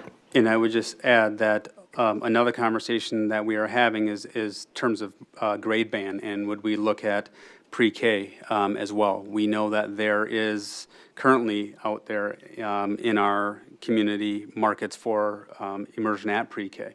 And so we have the ability to have that as another grade band that we currently don't have. But to Dr. Edwards' point, 2 years ago, I think it was, is when we had to add that additional section because the demand was there. And that was a mixture of both in and out of district. I just want to make sure if we move forward with this, and if this is where we end up, I don't want to have us expect all this open enrollment influx and then half the kids come from inside the district, and kind of almost defeating the purpose, so. The parameters would definitely. I think actually related to that, because there used to be, if you were over 4 sections, right, 80 kids, we would open up a wait list. Have we ever been on a wait list for Lowell, or do we have 4 sections full this incoming year? Yeah, we have had wait lists in the past, and again, that was just a couple of years ago, when we were turning families away. Okay. We said, in an effort to draw additional revenue through student enrollment, we did open that 5th section of kindergarten. So there's a 5 section. Mm-hmm. Director Atkinson. When you say there's room to expand Spanish immersion and make it more of a magnet, become like more of a magnet idea, does that also include, what are your thoughts on having the middle school kiddos being within the elementary building and having it be more like a K through 8 model versus just keeping it the current K through 5? Because I know we've had some challenges with supporting it in the middle school. So would that make sense then to have it if we have the space in that building? Thank you, Director Atkinson. So the question that she's asking is, have we ever considered a K-8 model? So a couple of things, and there's been some historical research on this with, a couple of our Ivy institutions. K-8 models work in very specific economic contexts and demographic contexts and specialty contexts. So that's what they have found. And to your question, when you look at K-8's, language immersion programs tend to do fairly well in a K-8 model. And the challenge, I think, for us right now, one, I think we want to just make sure that we have a strong pipeline to populate, because there's natural attrition that happens at middle school when kids say, oh, all these elective choices, and I think I want to do this instead of that. Because of our current scheduling, they're kind of forced to make some decisions. So I think twofold, we need to get a greater bench of elementaries coming to feed, whether it's a K-8 or a separate elementary in middle school, period. And that's what we're attempting to do with this conversation. To your point, there would also have to be some significant infrastructure changes to that building for a K-8, because it's currently not conducive for middle schoolers in terms of its current setup. And I think that would be cost prohibitive right now, given our financial situation. I mean, just the toilets themselves, you know, are just a little bit different at elementary. Okay. Moving on to boundaries. Any questions surrounding boundaries? When, how? Yes, Do you have the first question? of that. I was fortunate enough to be on the boundary, I wouldn't call it a committee, I guess, but just when, the last time we did it, it was kind of a parent rep at Westwood, actually. It was quite the process, quite the education, quite the communication, all of the above, right? So, what would we be thinking in terms of when that process would begin? Say, okay, we go to our July meeting and we make a decision. I'm throwing it out there, just if it's July. Does it start the day after? I mean, what would be kind of the process of, what's the plan? Sure, I'll start the response, and then Director Powers and team can jump in. And Director Atkinson, just to also keep you up to speed, one of our initial conversations tonight was modifying the conversation to continue through July 14th, not June 9th. And so we're looking at that as kind of our outset date. And that is a good segue to the response to Director Olsted's question. As you know, having been a parent on that type of a work group or whatever it was called at that time, there's a lot of conversation that goes into making boundaries. And for us, we want to make sure, so we've already been looking at our software with our software program, ways to begin manipulating boundaries with geocoding and maps and things of that nature. So as Director Powers said, we could redistrict, or we re-boundary the district within a few hours. So the technology is there to do that. I think the bigger conversation is helping bring the community along in that conversation. I would also share feedback both that I've received here from parents that were on said committee, as well as my experience in other districts going through this same process, unfortunately.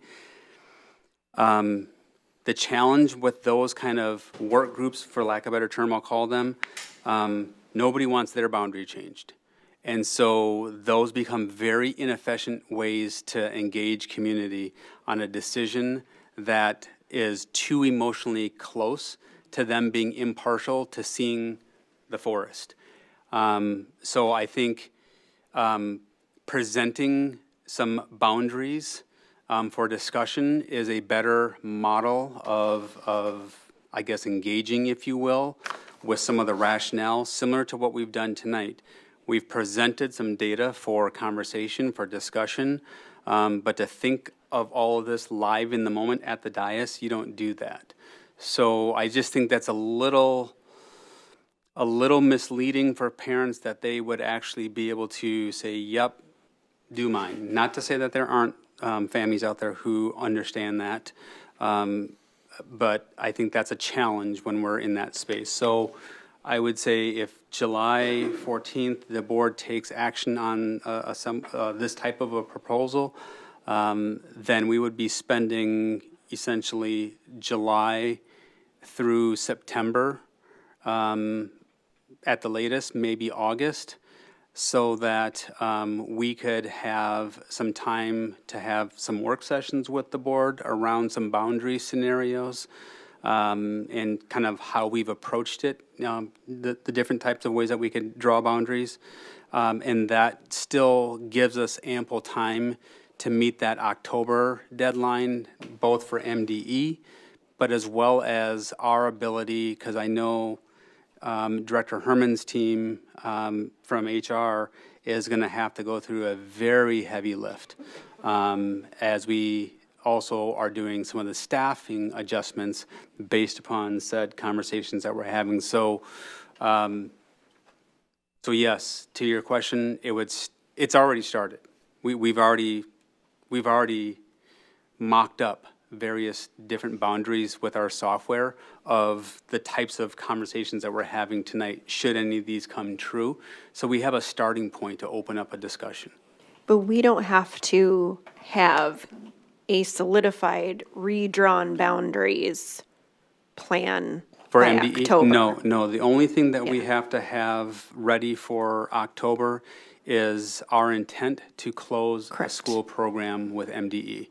And that's it. All the other decisions that go into that, that's a local conversation, that's not an MDE conversation.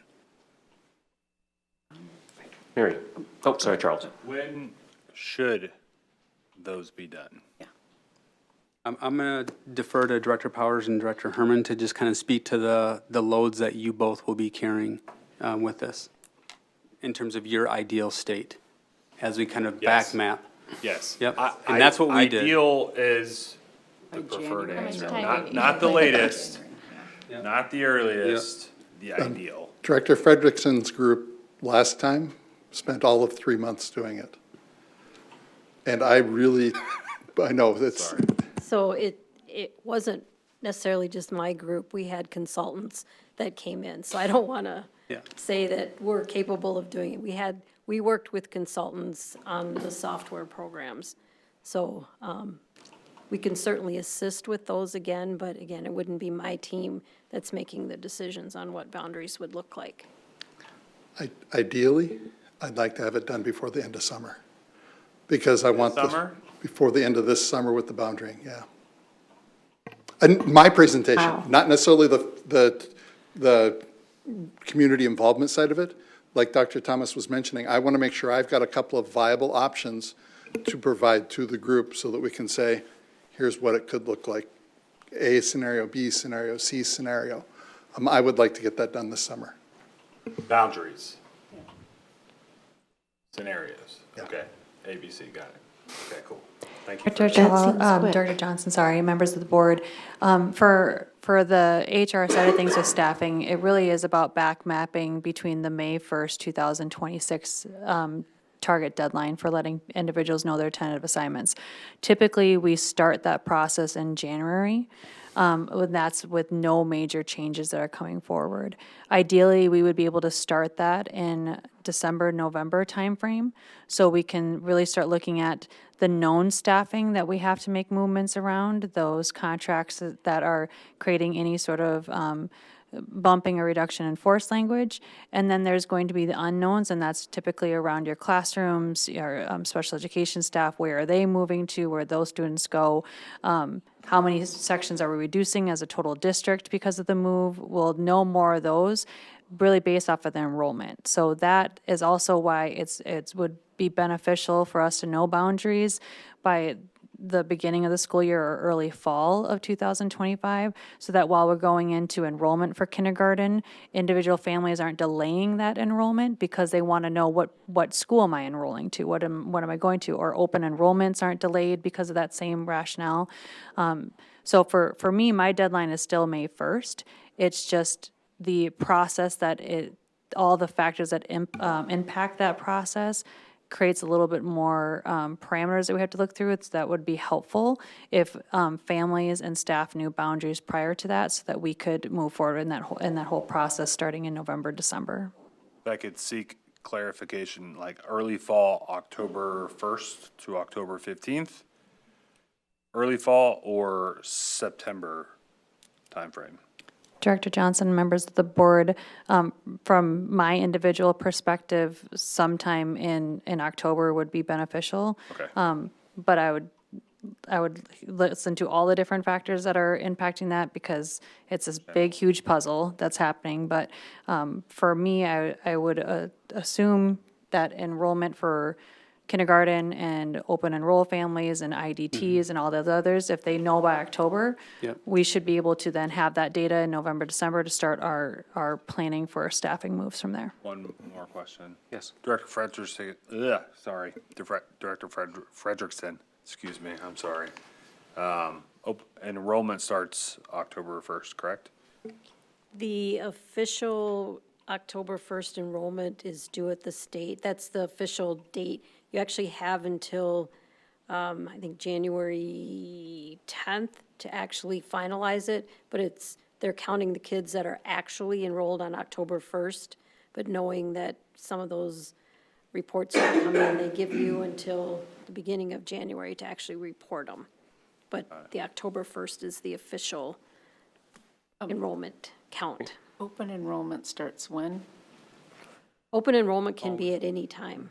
Okay, but I mean, we start doing the applications for open enrollment for the following year in order to plan for what Director Herman just stated, Yeah, as well as the layout of the school. So we not only have to tell kids about open enrollment, what school they may be in, but also we need to start letting families know as soon as possible what school they're going to be in, and we need to plan for transportation and those costs and get those logistical routes done. So I get the August, September scenarios, work through scenarios, have everything trickle into the decisions that have to occur later on. That makes a lot of sense. And we also have the kindergarten enrollment that I believe is in January or December. Yeah. Yeah, so. Yeah, October, so going back to Director Johnson's question, just kind of collectively, mid-October, I would just say maybe end of September, no later than probably second week in October. So the latter 2 weeks of September to the first 2 weeks of October, I believe is that sweet spot window for a variety of factors. Director Powers would probably want something a little earlier for his functions, but I think we could manage through that. So if you just think about that as a target window, which is why we were trying to get this through as some of the outset, because we want to be able to start having some conversations about what this will entail, but we can't do that and won't spend the time and resources in that until we know this is the direction that the board is authorizing us to go. So knowing that in July gives us ample time to start building out these scenarios and bringing them forward and then having some discussions on that. So that, because there's going to be an ebb and flow to that as well in terms of perspectives. You know, we're going to hear from you all, we're going to hear from the community. There's going to be some aha moments like, oh yeah, good point. We never thought about that, or yep, we've assessed that and we can't do that for these reasons. So that gives us ample time to bring the community along to that final kind of decision window, which I think meets a variety of thresholds for our families as well as all of our internal needs. Other questions? Mary?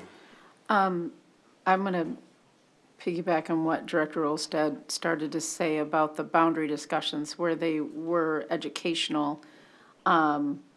It was also meant about, that time it was also meant to kind of smooth over with the community, and although the district ended up in the exact same spot they had actually originally said they were going to be in, this time our goals are financial, logistical, and based upon real estate property and geocoding and things like that. We're not really, I wouldn't think that we would want to spend the time and money to gather community engagement for this. I'm not sure it should change the outcome, since our primary goal here is, like I said, financial and land. If land is up for sale in certain areas, we need to consider that for the future, and there's a lot of logistical decisions.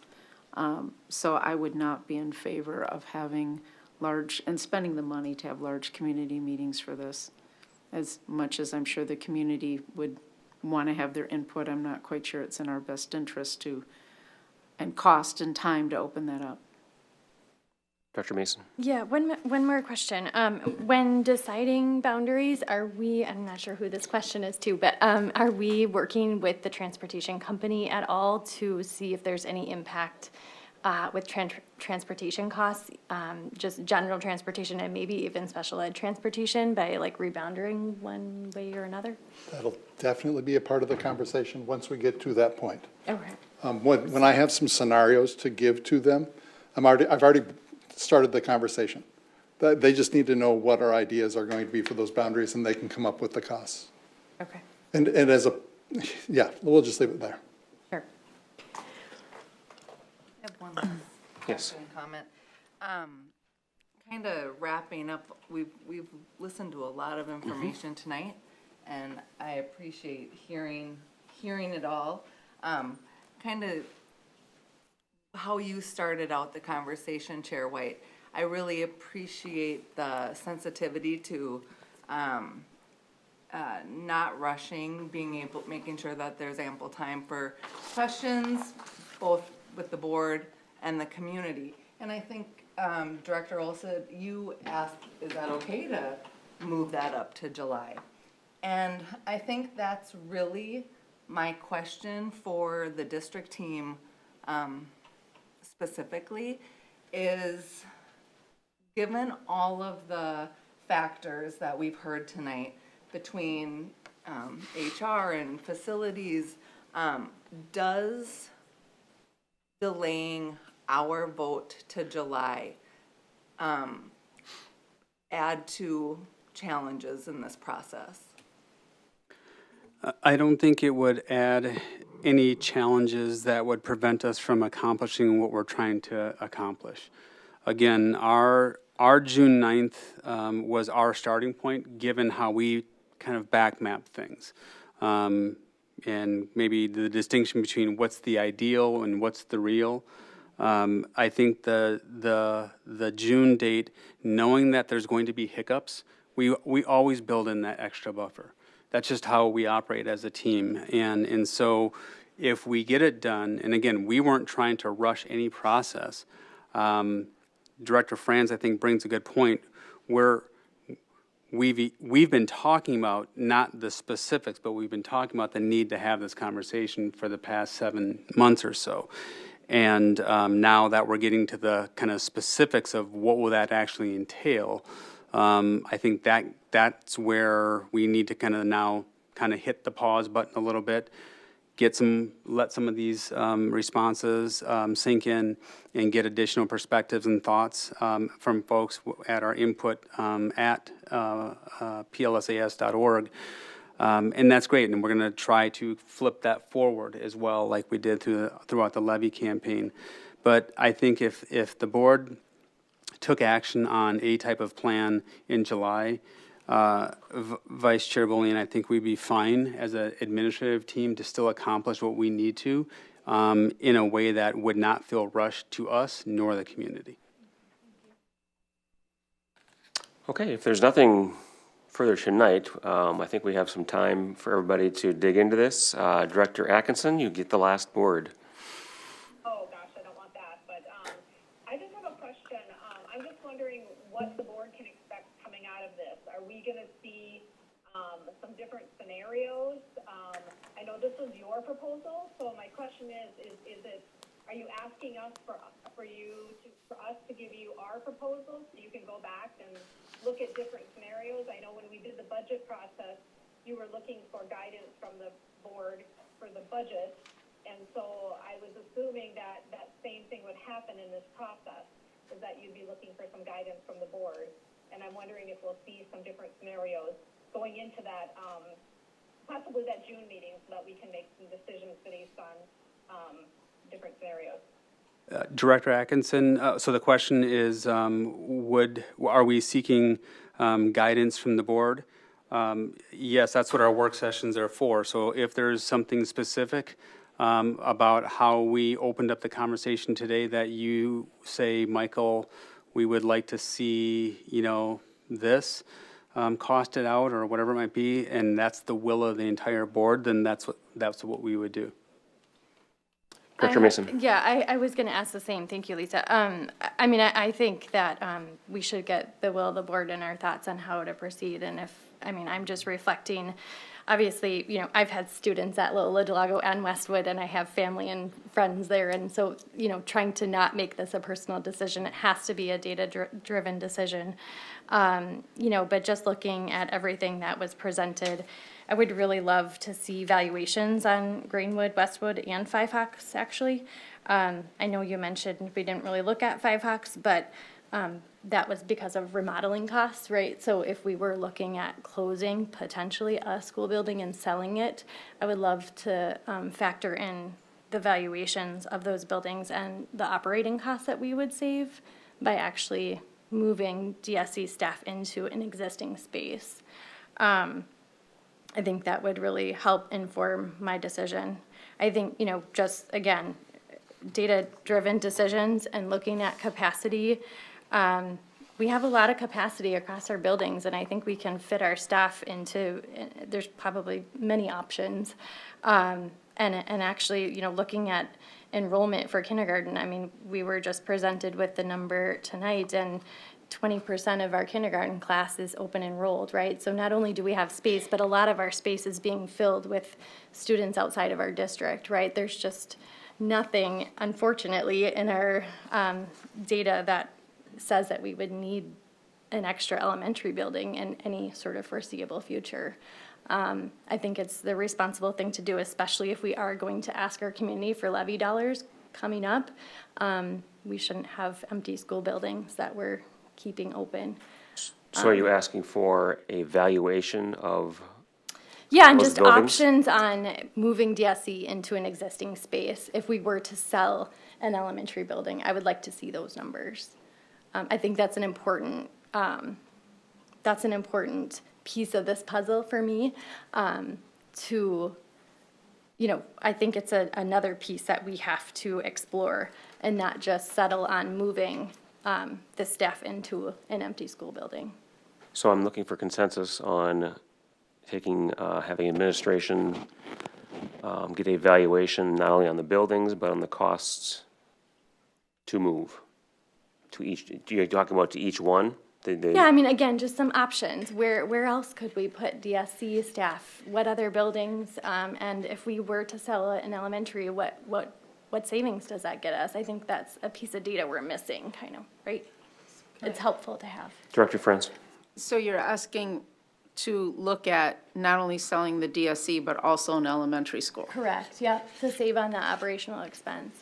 And what we heard and what I've seen also in other districts that have done this, not just Burnsville, is that those elementary schools don't sell very easily.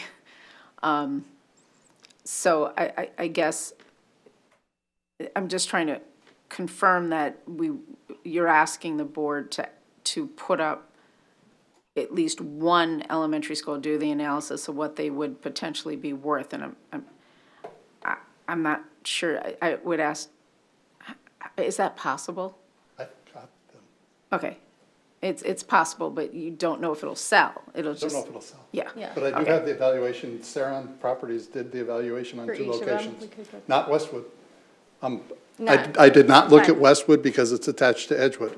That is not a building that I would Fair enough. sell in any way, And shape, so or if that's not an option, great. Yeah. But I guess I'm just trying to find options. If there's options to also get rid of an elementary to save us additional costs and move DSC into another existing building, that's what I would like to see. And I realize that we've had buildings in Burnsville not selling, but, you know, we're not Burnsville, right? We're a very different city. So I don't know. I'm just asking, is it possible?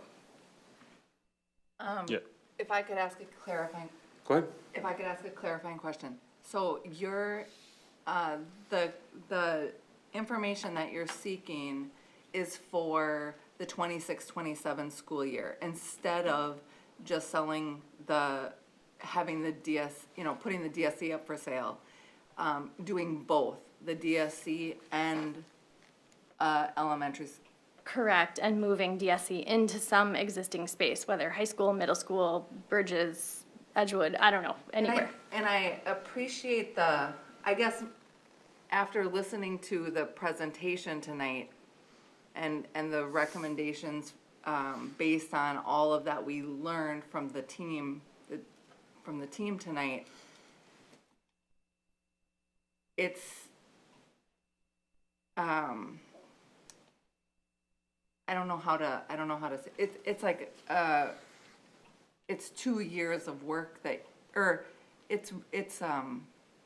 I don't even know what the word, that's a fast progression, I guess. So we're looking at what's being, brought forward from the team is selling the DSC. And you're looking at what would it be to sell an elementary school for the 26-27 school year? We'll put it for sale, just not move DSC into an empty school building. Is there other options to move the What building is staff? empty? That's what I'm. Greenwood, into, It's not empty. so there's a little bit of, I understand there's community ed in there. I just want to look at this as an option. There's community ed in that building, and then we're proposing to move DSC. Community Greenwood ed, has La Ola and community ed. right, so with the assumption La Ola moves to Westwood, or any, whatever building, my ask is there an option on the table to close an elementary and DSC in this proposal? So we don't move DSC to Greenwood, and then in a year or two, we're still back at, we have to move them again, right? Like, there's space amongst our buildings for the staff. Do we just move them somewhere else right out of the gate? So then long-term, we decide what to do with this elementary. Does that make sense? I think that makes sense because of the fact that even with us selling the DSC, we will be looking at cuts going Exactly. forward if nothing changes. Right. So I understand, yes, I am understanding what you're saying, but when you said moving staff into an empty building, we have no empty buildings right now. No, assuming that Lola was in Westwood is what I meant, but yes, with you. I understand what you're saying. Where I sit, that scenario should be the last straw. Yeah. Because more than likely, in fact, almost certainly, that building will be mothballed and not sold. Because of just because of the market for it. But do we And know so- that? That's my question. And so I think your future scenario could be accurate. We may end up closing one anyway. If that's the case, I'd rather close it later rather than sooner. That's my personal opinion.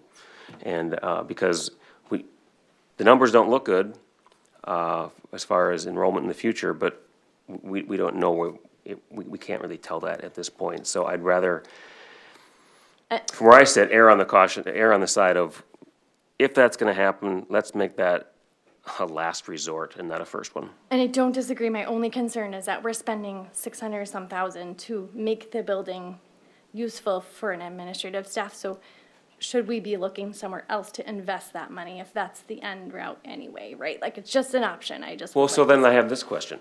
If this scenario unfolds and this building is sold and DSC is moved under this scenario to Greenwood, to me, that's a permanent fix. That's where you are for the foreseeable future.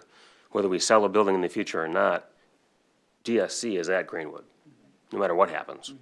We're not gonna pump $600,000 to $1 million into a building and then move you guys out 3 years later. That would make no sense.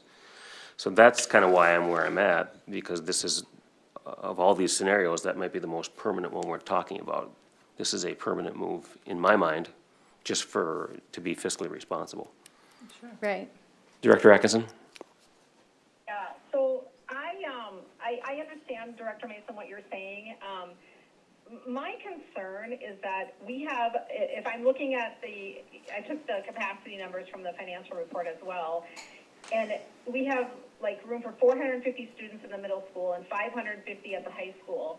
So I'm really having a hard time investing money into a building to move DSC into a building that we don't know if we're gonna rent or what the plan is, when we could potentially move community ed to Edgewood, and then moving the DSC into the high school or the middle school, where they're ingrained with we have the 6th largest high school, I believe, in the state. So having our staff in that building with those students every day, I think would be a really positive thing for our district. And so I mean, personally, I'd like to see another scenario of what does it look like to move the DSC into one of our buildings. And I think only because it would just be a really positive to have them in our buildings, working with our staff. That's where my head is at as far as that goes. So I would like to see another option for where do we start by moving DSC.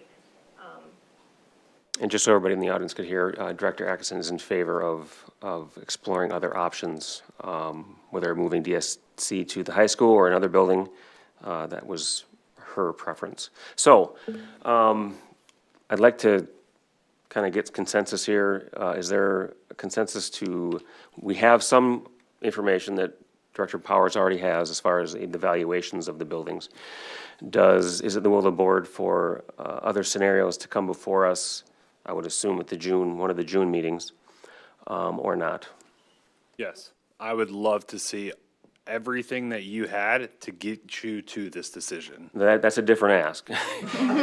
Because that I could be in favor of. You show us how you came to this decision, I'm not sure at this point.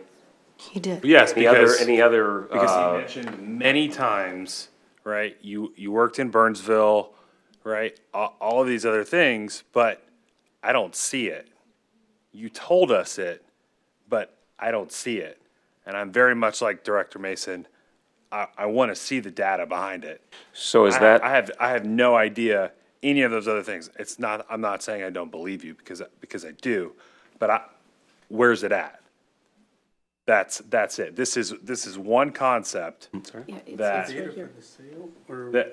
everything. I think he was asking for the data, like the Yeah, valuations where- and the where's sale that we exactly. wouldn't sell. All of the evaluations of the buildings, the Ciron, where's the second opinion? Because I don't think we're only gonna take one company's opinion on what the buildings are worth, like you said earlier, right? Like Maybe. it might be, but we're somebody else.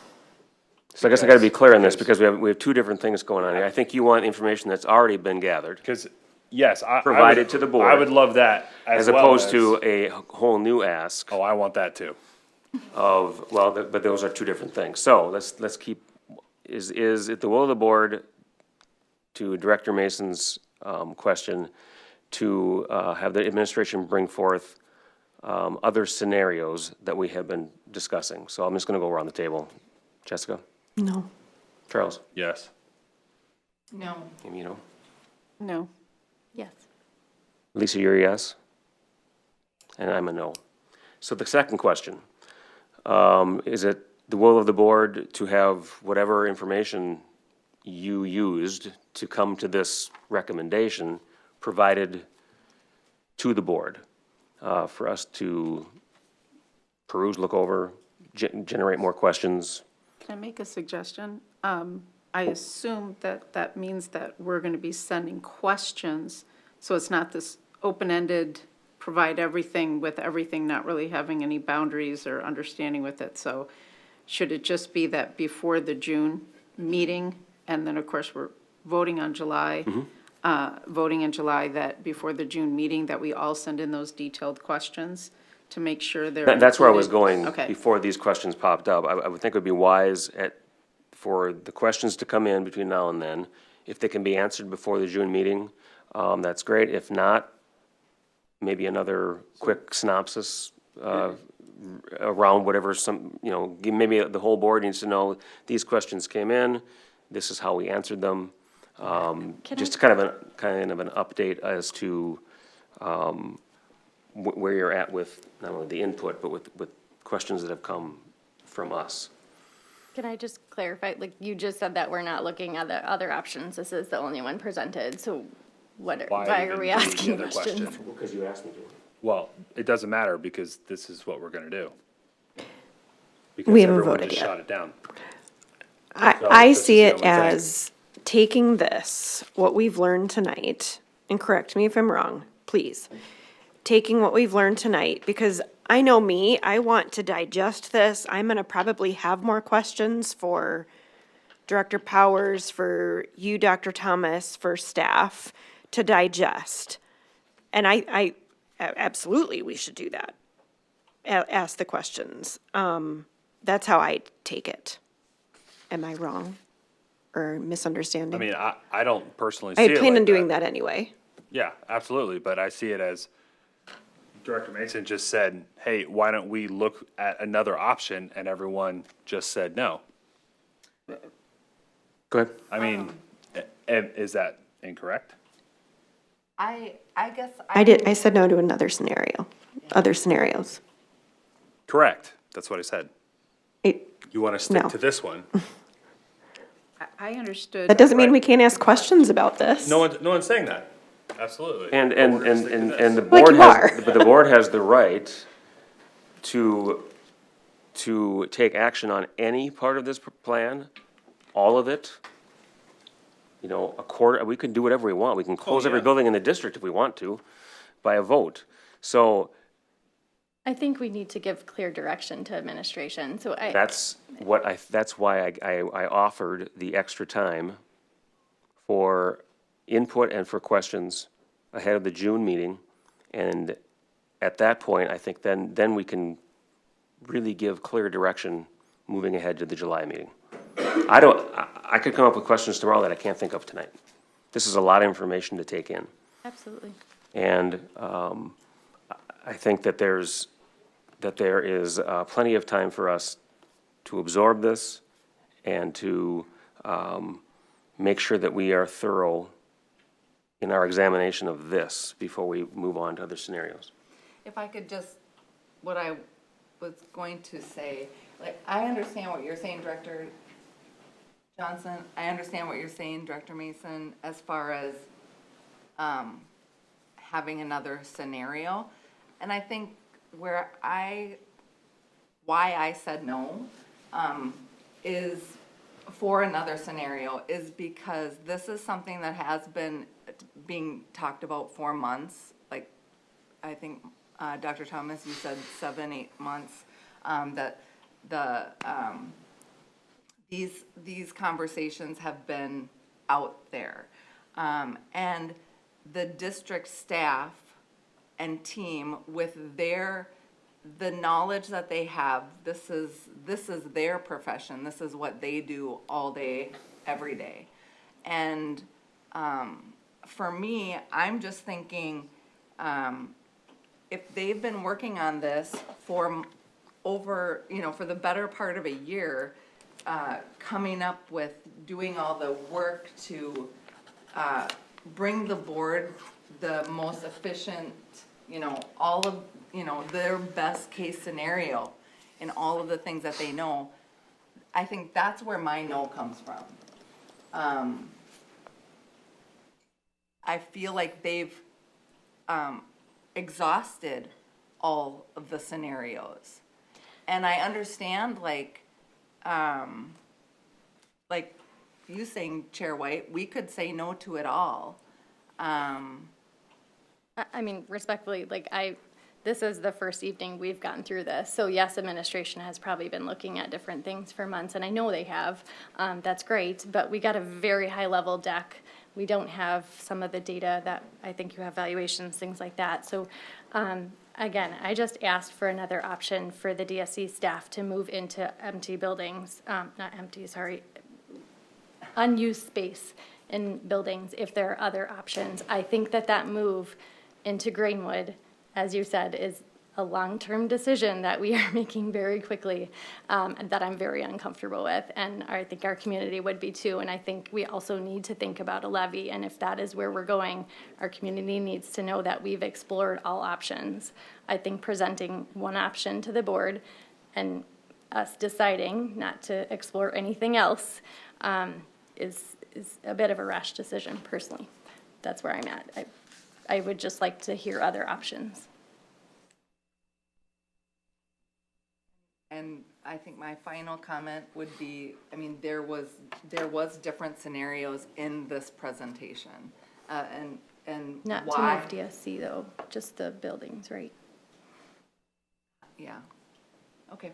Well, There was LOL and DSC, do not move DSC to Westwood, and close Westwood and move Lalo Del Lago and Westwood, and DSC to Greenwood. Those were in there. If you want another scenario with the DSC move, Correct. then I think you need to probably ask that in your question. And then with the analysis that's been done, then the administration can reply and say, okay, this is what we looked at, this is how those numbers ended up, that sort of thing. And then help us digest that before the July meeting to ask additional questions.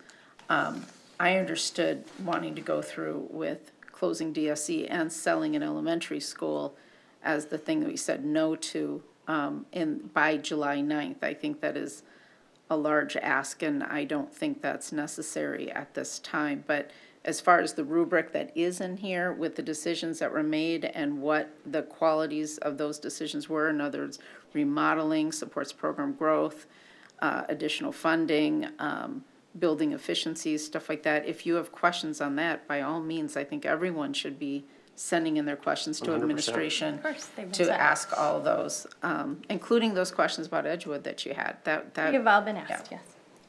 Okay. And if you have any more, then we should ask that before July, because there is a lot of information here and some things, and now that the community's had a chance to listen to this conversation too, they may be sending in questions also that should be addressed, and I think we need to allow that time. Lisa, did you have something?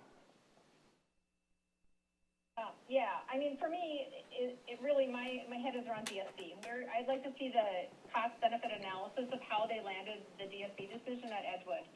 So if that information can be provided to the board at the next meeting, yeah, I mean, you know, it costs this much to move it to the high school. Okay, we didn't do it for these reasons, or whatever, you know, however you came to that decision, that's definitely where my head is on that. So Understood. it's really hard to make. It's really hard for a board director or board, I think, to make a decision. Like I said, when you're given the one scenario, and yeah, so I'm just a little frustrated with that. So I apologize for that. Okay, moving forward. Questions in. Do your due diligence. Let's wait and see what the community has to say. As Mary said, this is the first time that they've really heard this deep of a dive on it. And we will have another discussion, say June 9th, or is the 16th worth better? Well, we can talk tomorrow about June 9th, maybe. Okay. It'll either be the 9th or the 16th, depending on how that study session is shaping up. And we will continue to move forward. Next item is the annual superintendent evaluation. If Michael wants just to speak to that quick, we'll just go through a quick process and. Sure. Chair White, Board Directors, as we do each year, about now is when the end of year link will come to you. So that same rubric that you saw during the mid-year, you'll have that Qualtrics link, and you'll have access to the artifacts files for the cumulative accumulation of the year from the fall to the spring. And the only difference this time is that there will be those rating rubrics, and it's taken directly from MSBA. And I would just say that I know the language is more universal.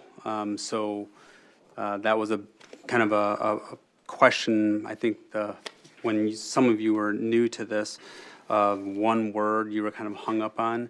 I think just if you have questions about the rubric itself, please connect with me or Dr. Zumbush. Again, I don't want one word to get somebody stuck. And I have to do the same thing with all the folks I supervise, and when it says all of the time or all staff or something, you know, that one word might say, well, is it all, or is it only 99 out of 100, or, you know, Right. those are just some of the things that I want to make sure that if you have questions about that, again, it's a direct lift from MSBA rubric to be applicable to each context. So, but yeah, you'll be getting that link later on tonight from Martha. And then. And then that will be open in the calendar here. You'll see that'll remain open through the 26th of May. And then at that time, the chair and vice chair will collate that data.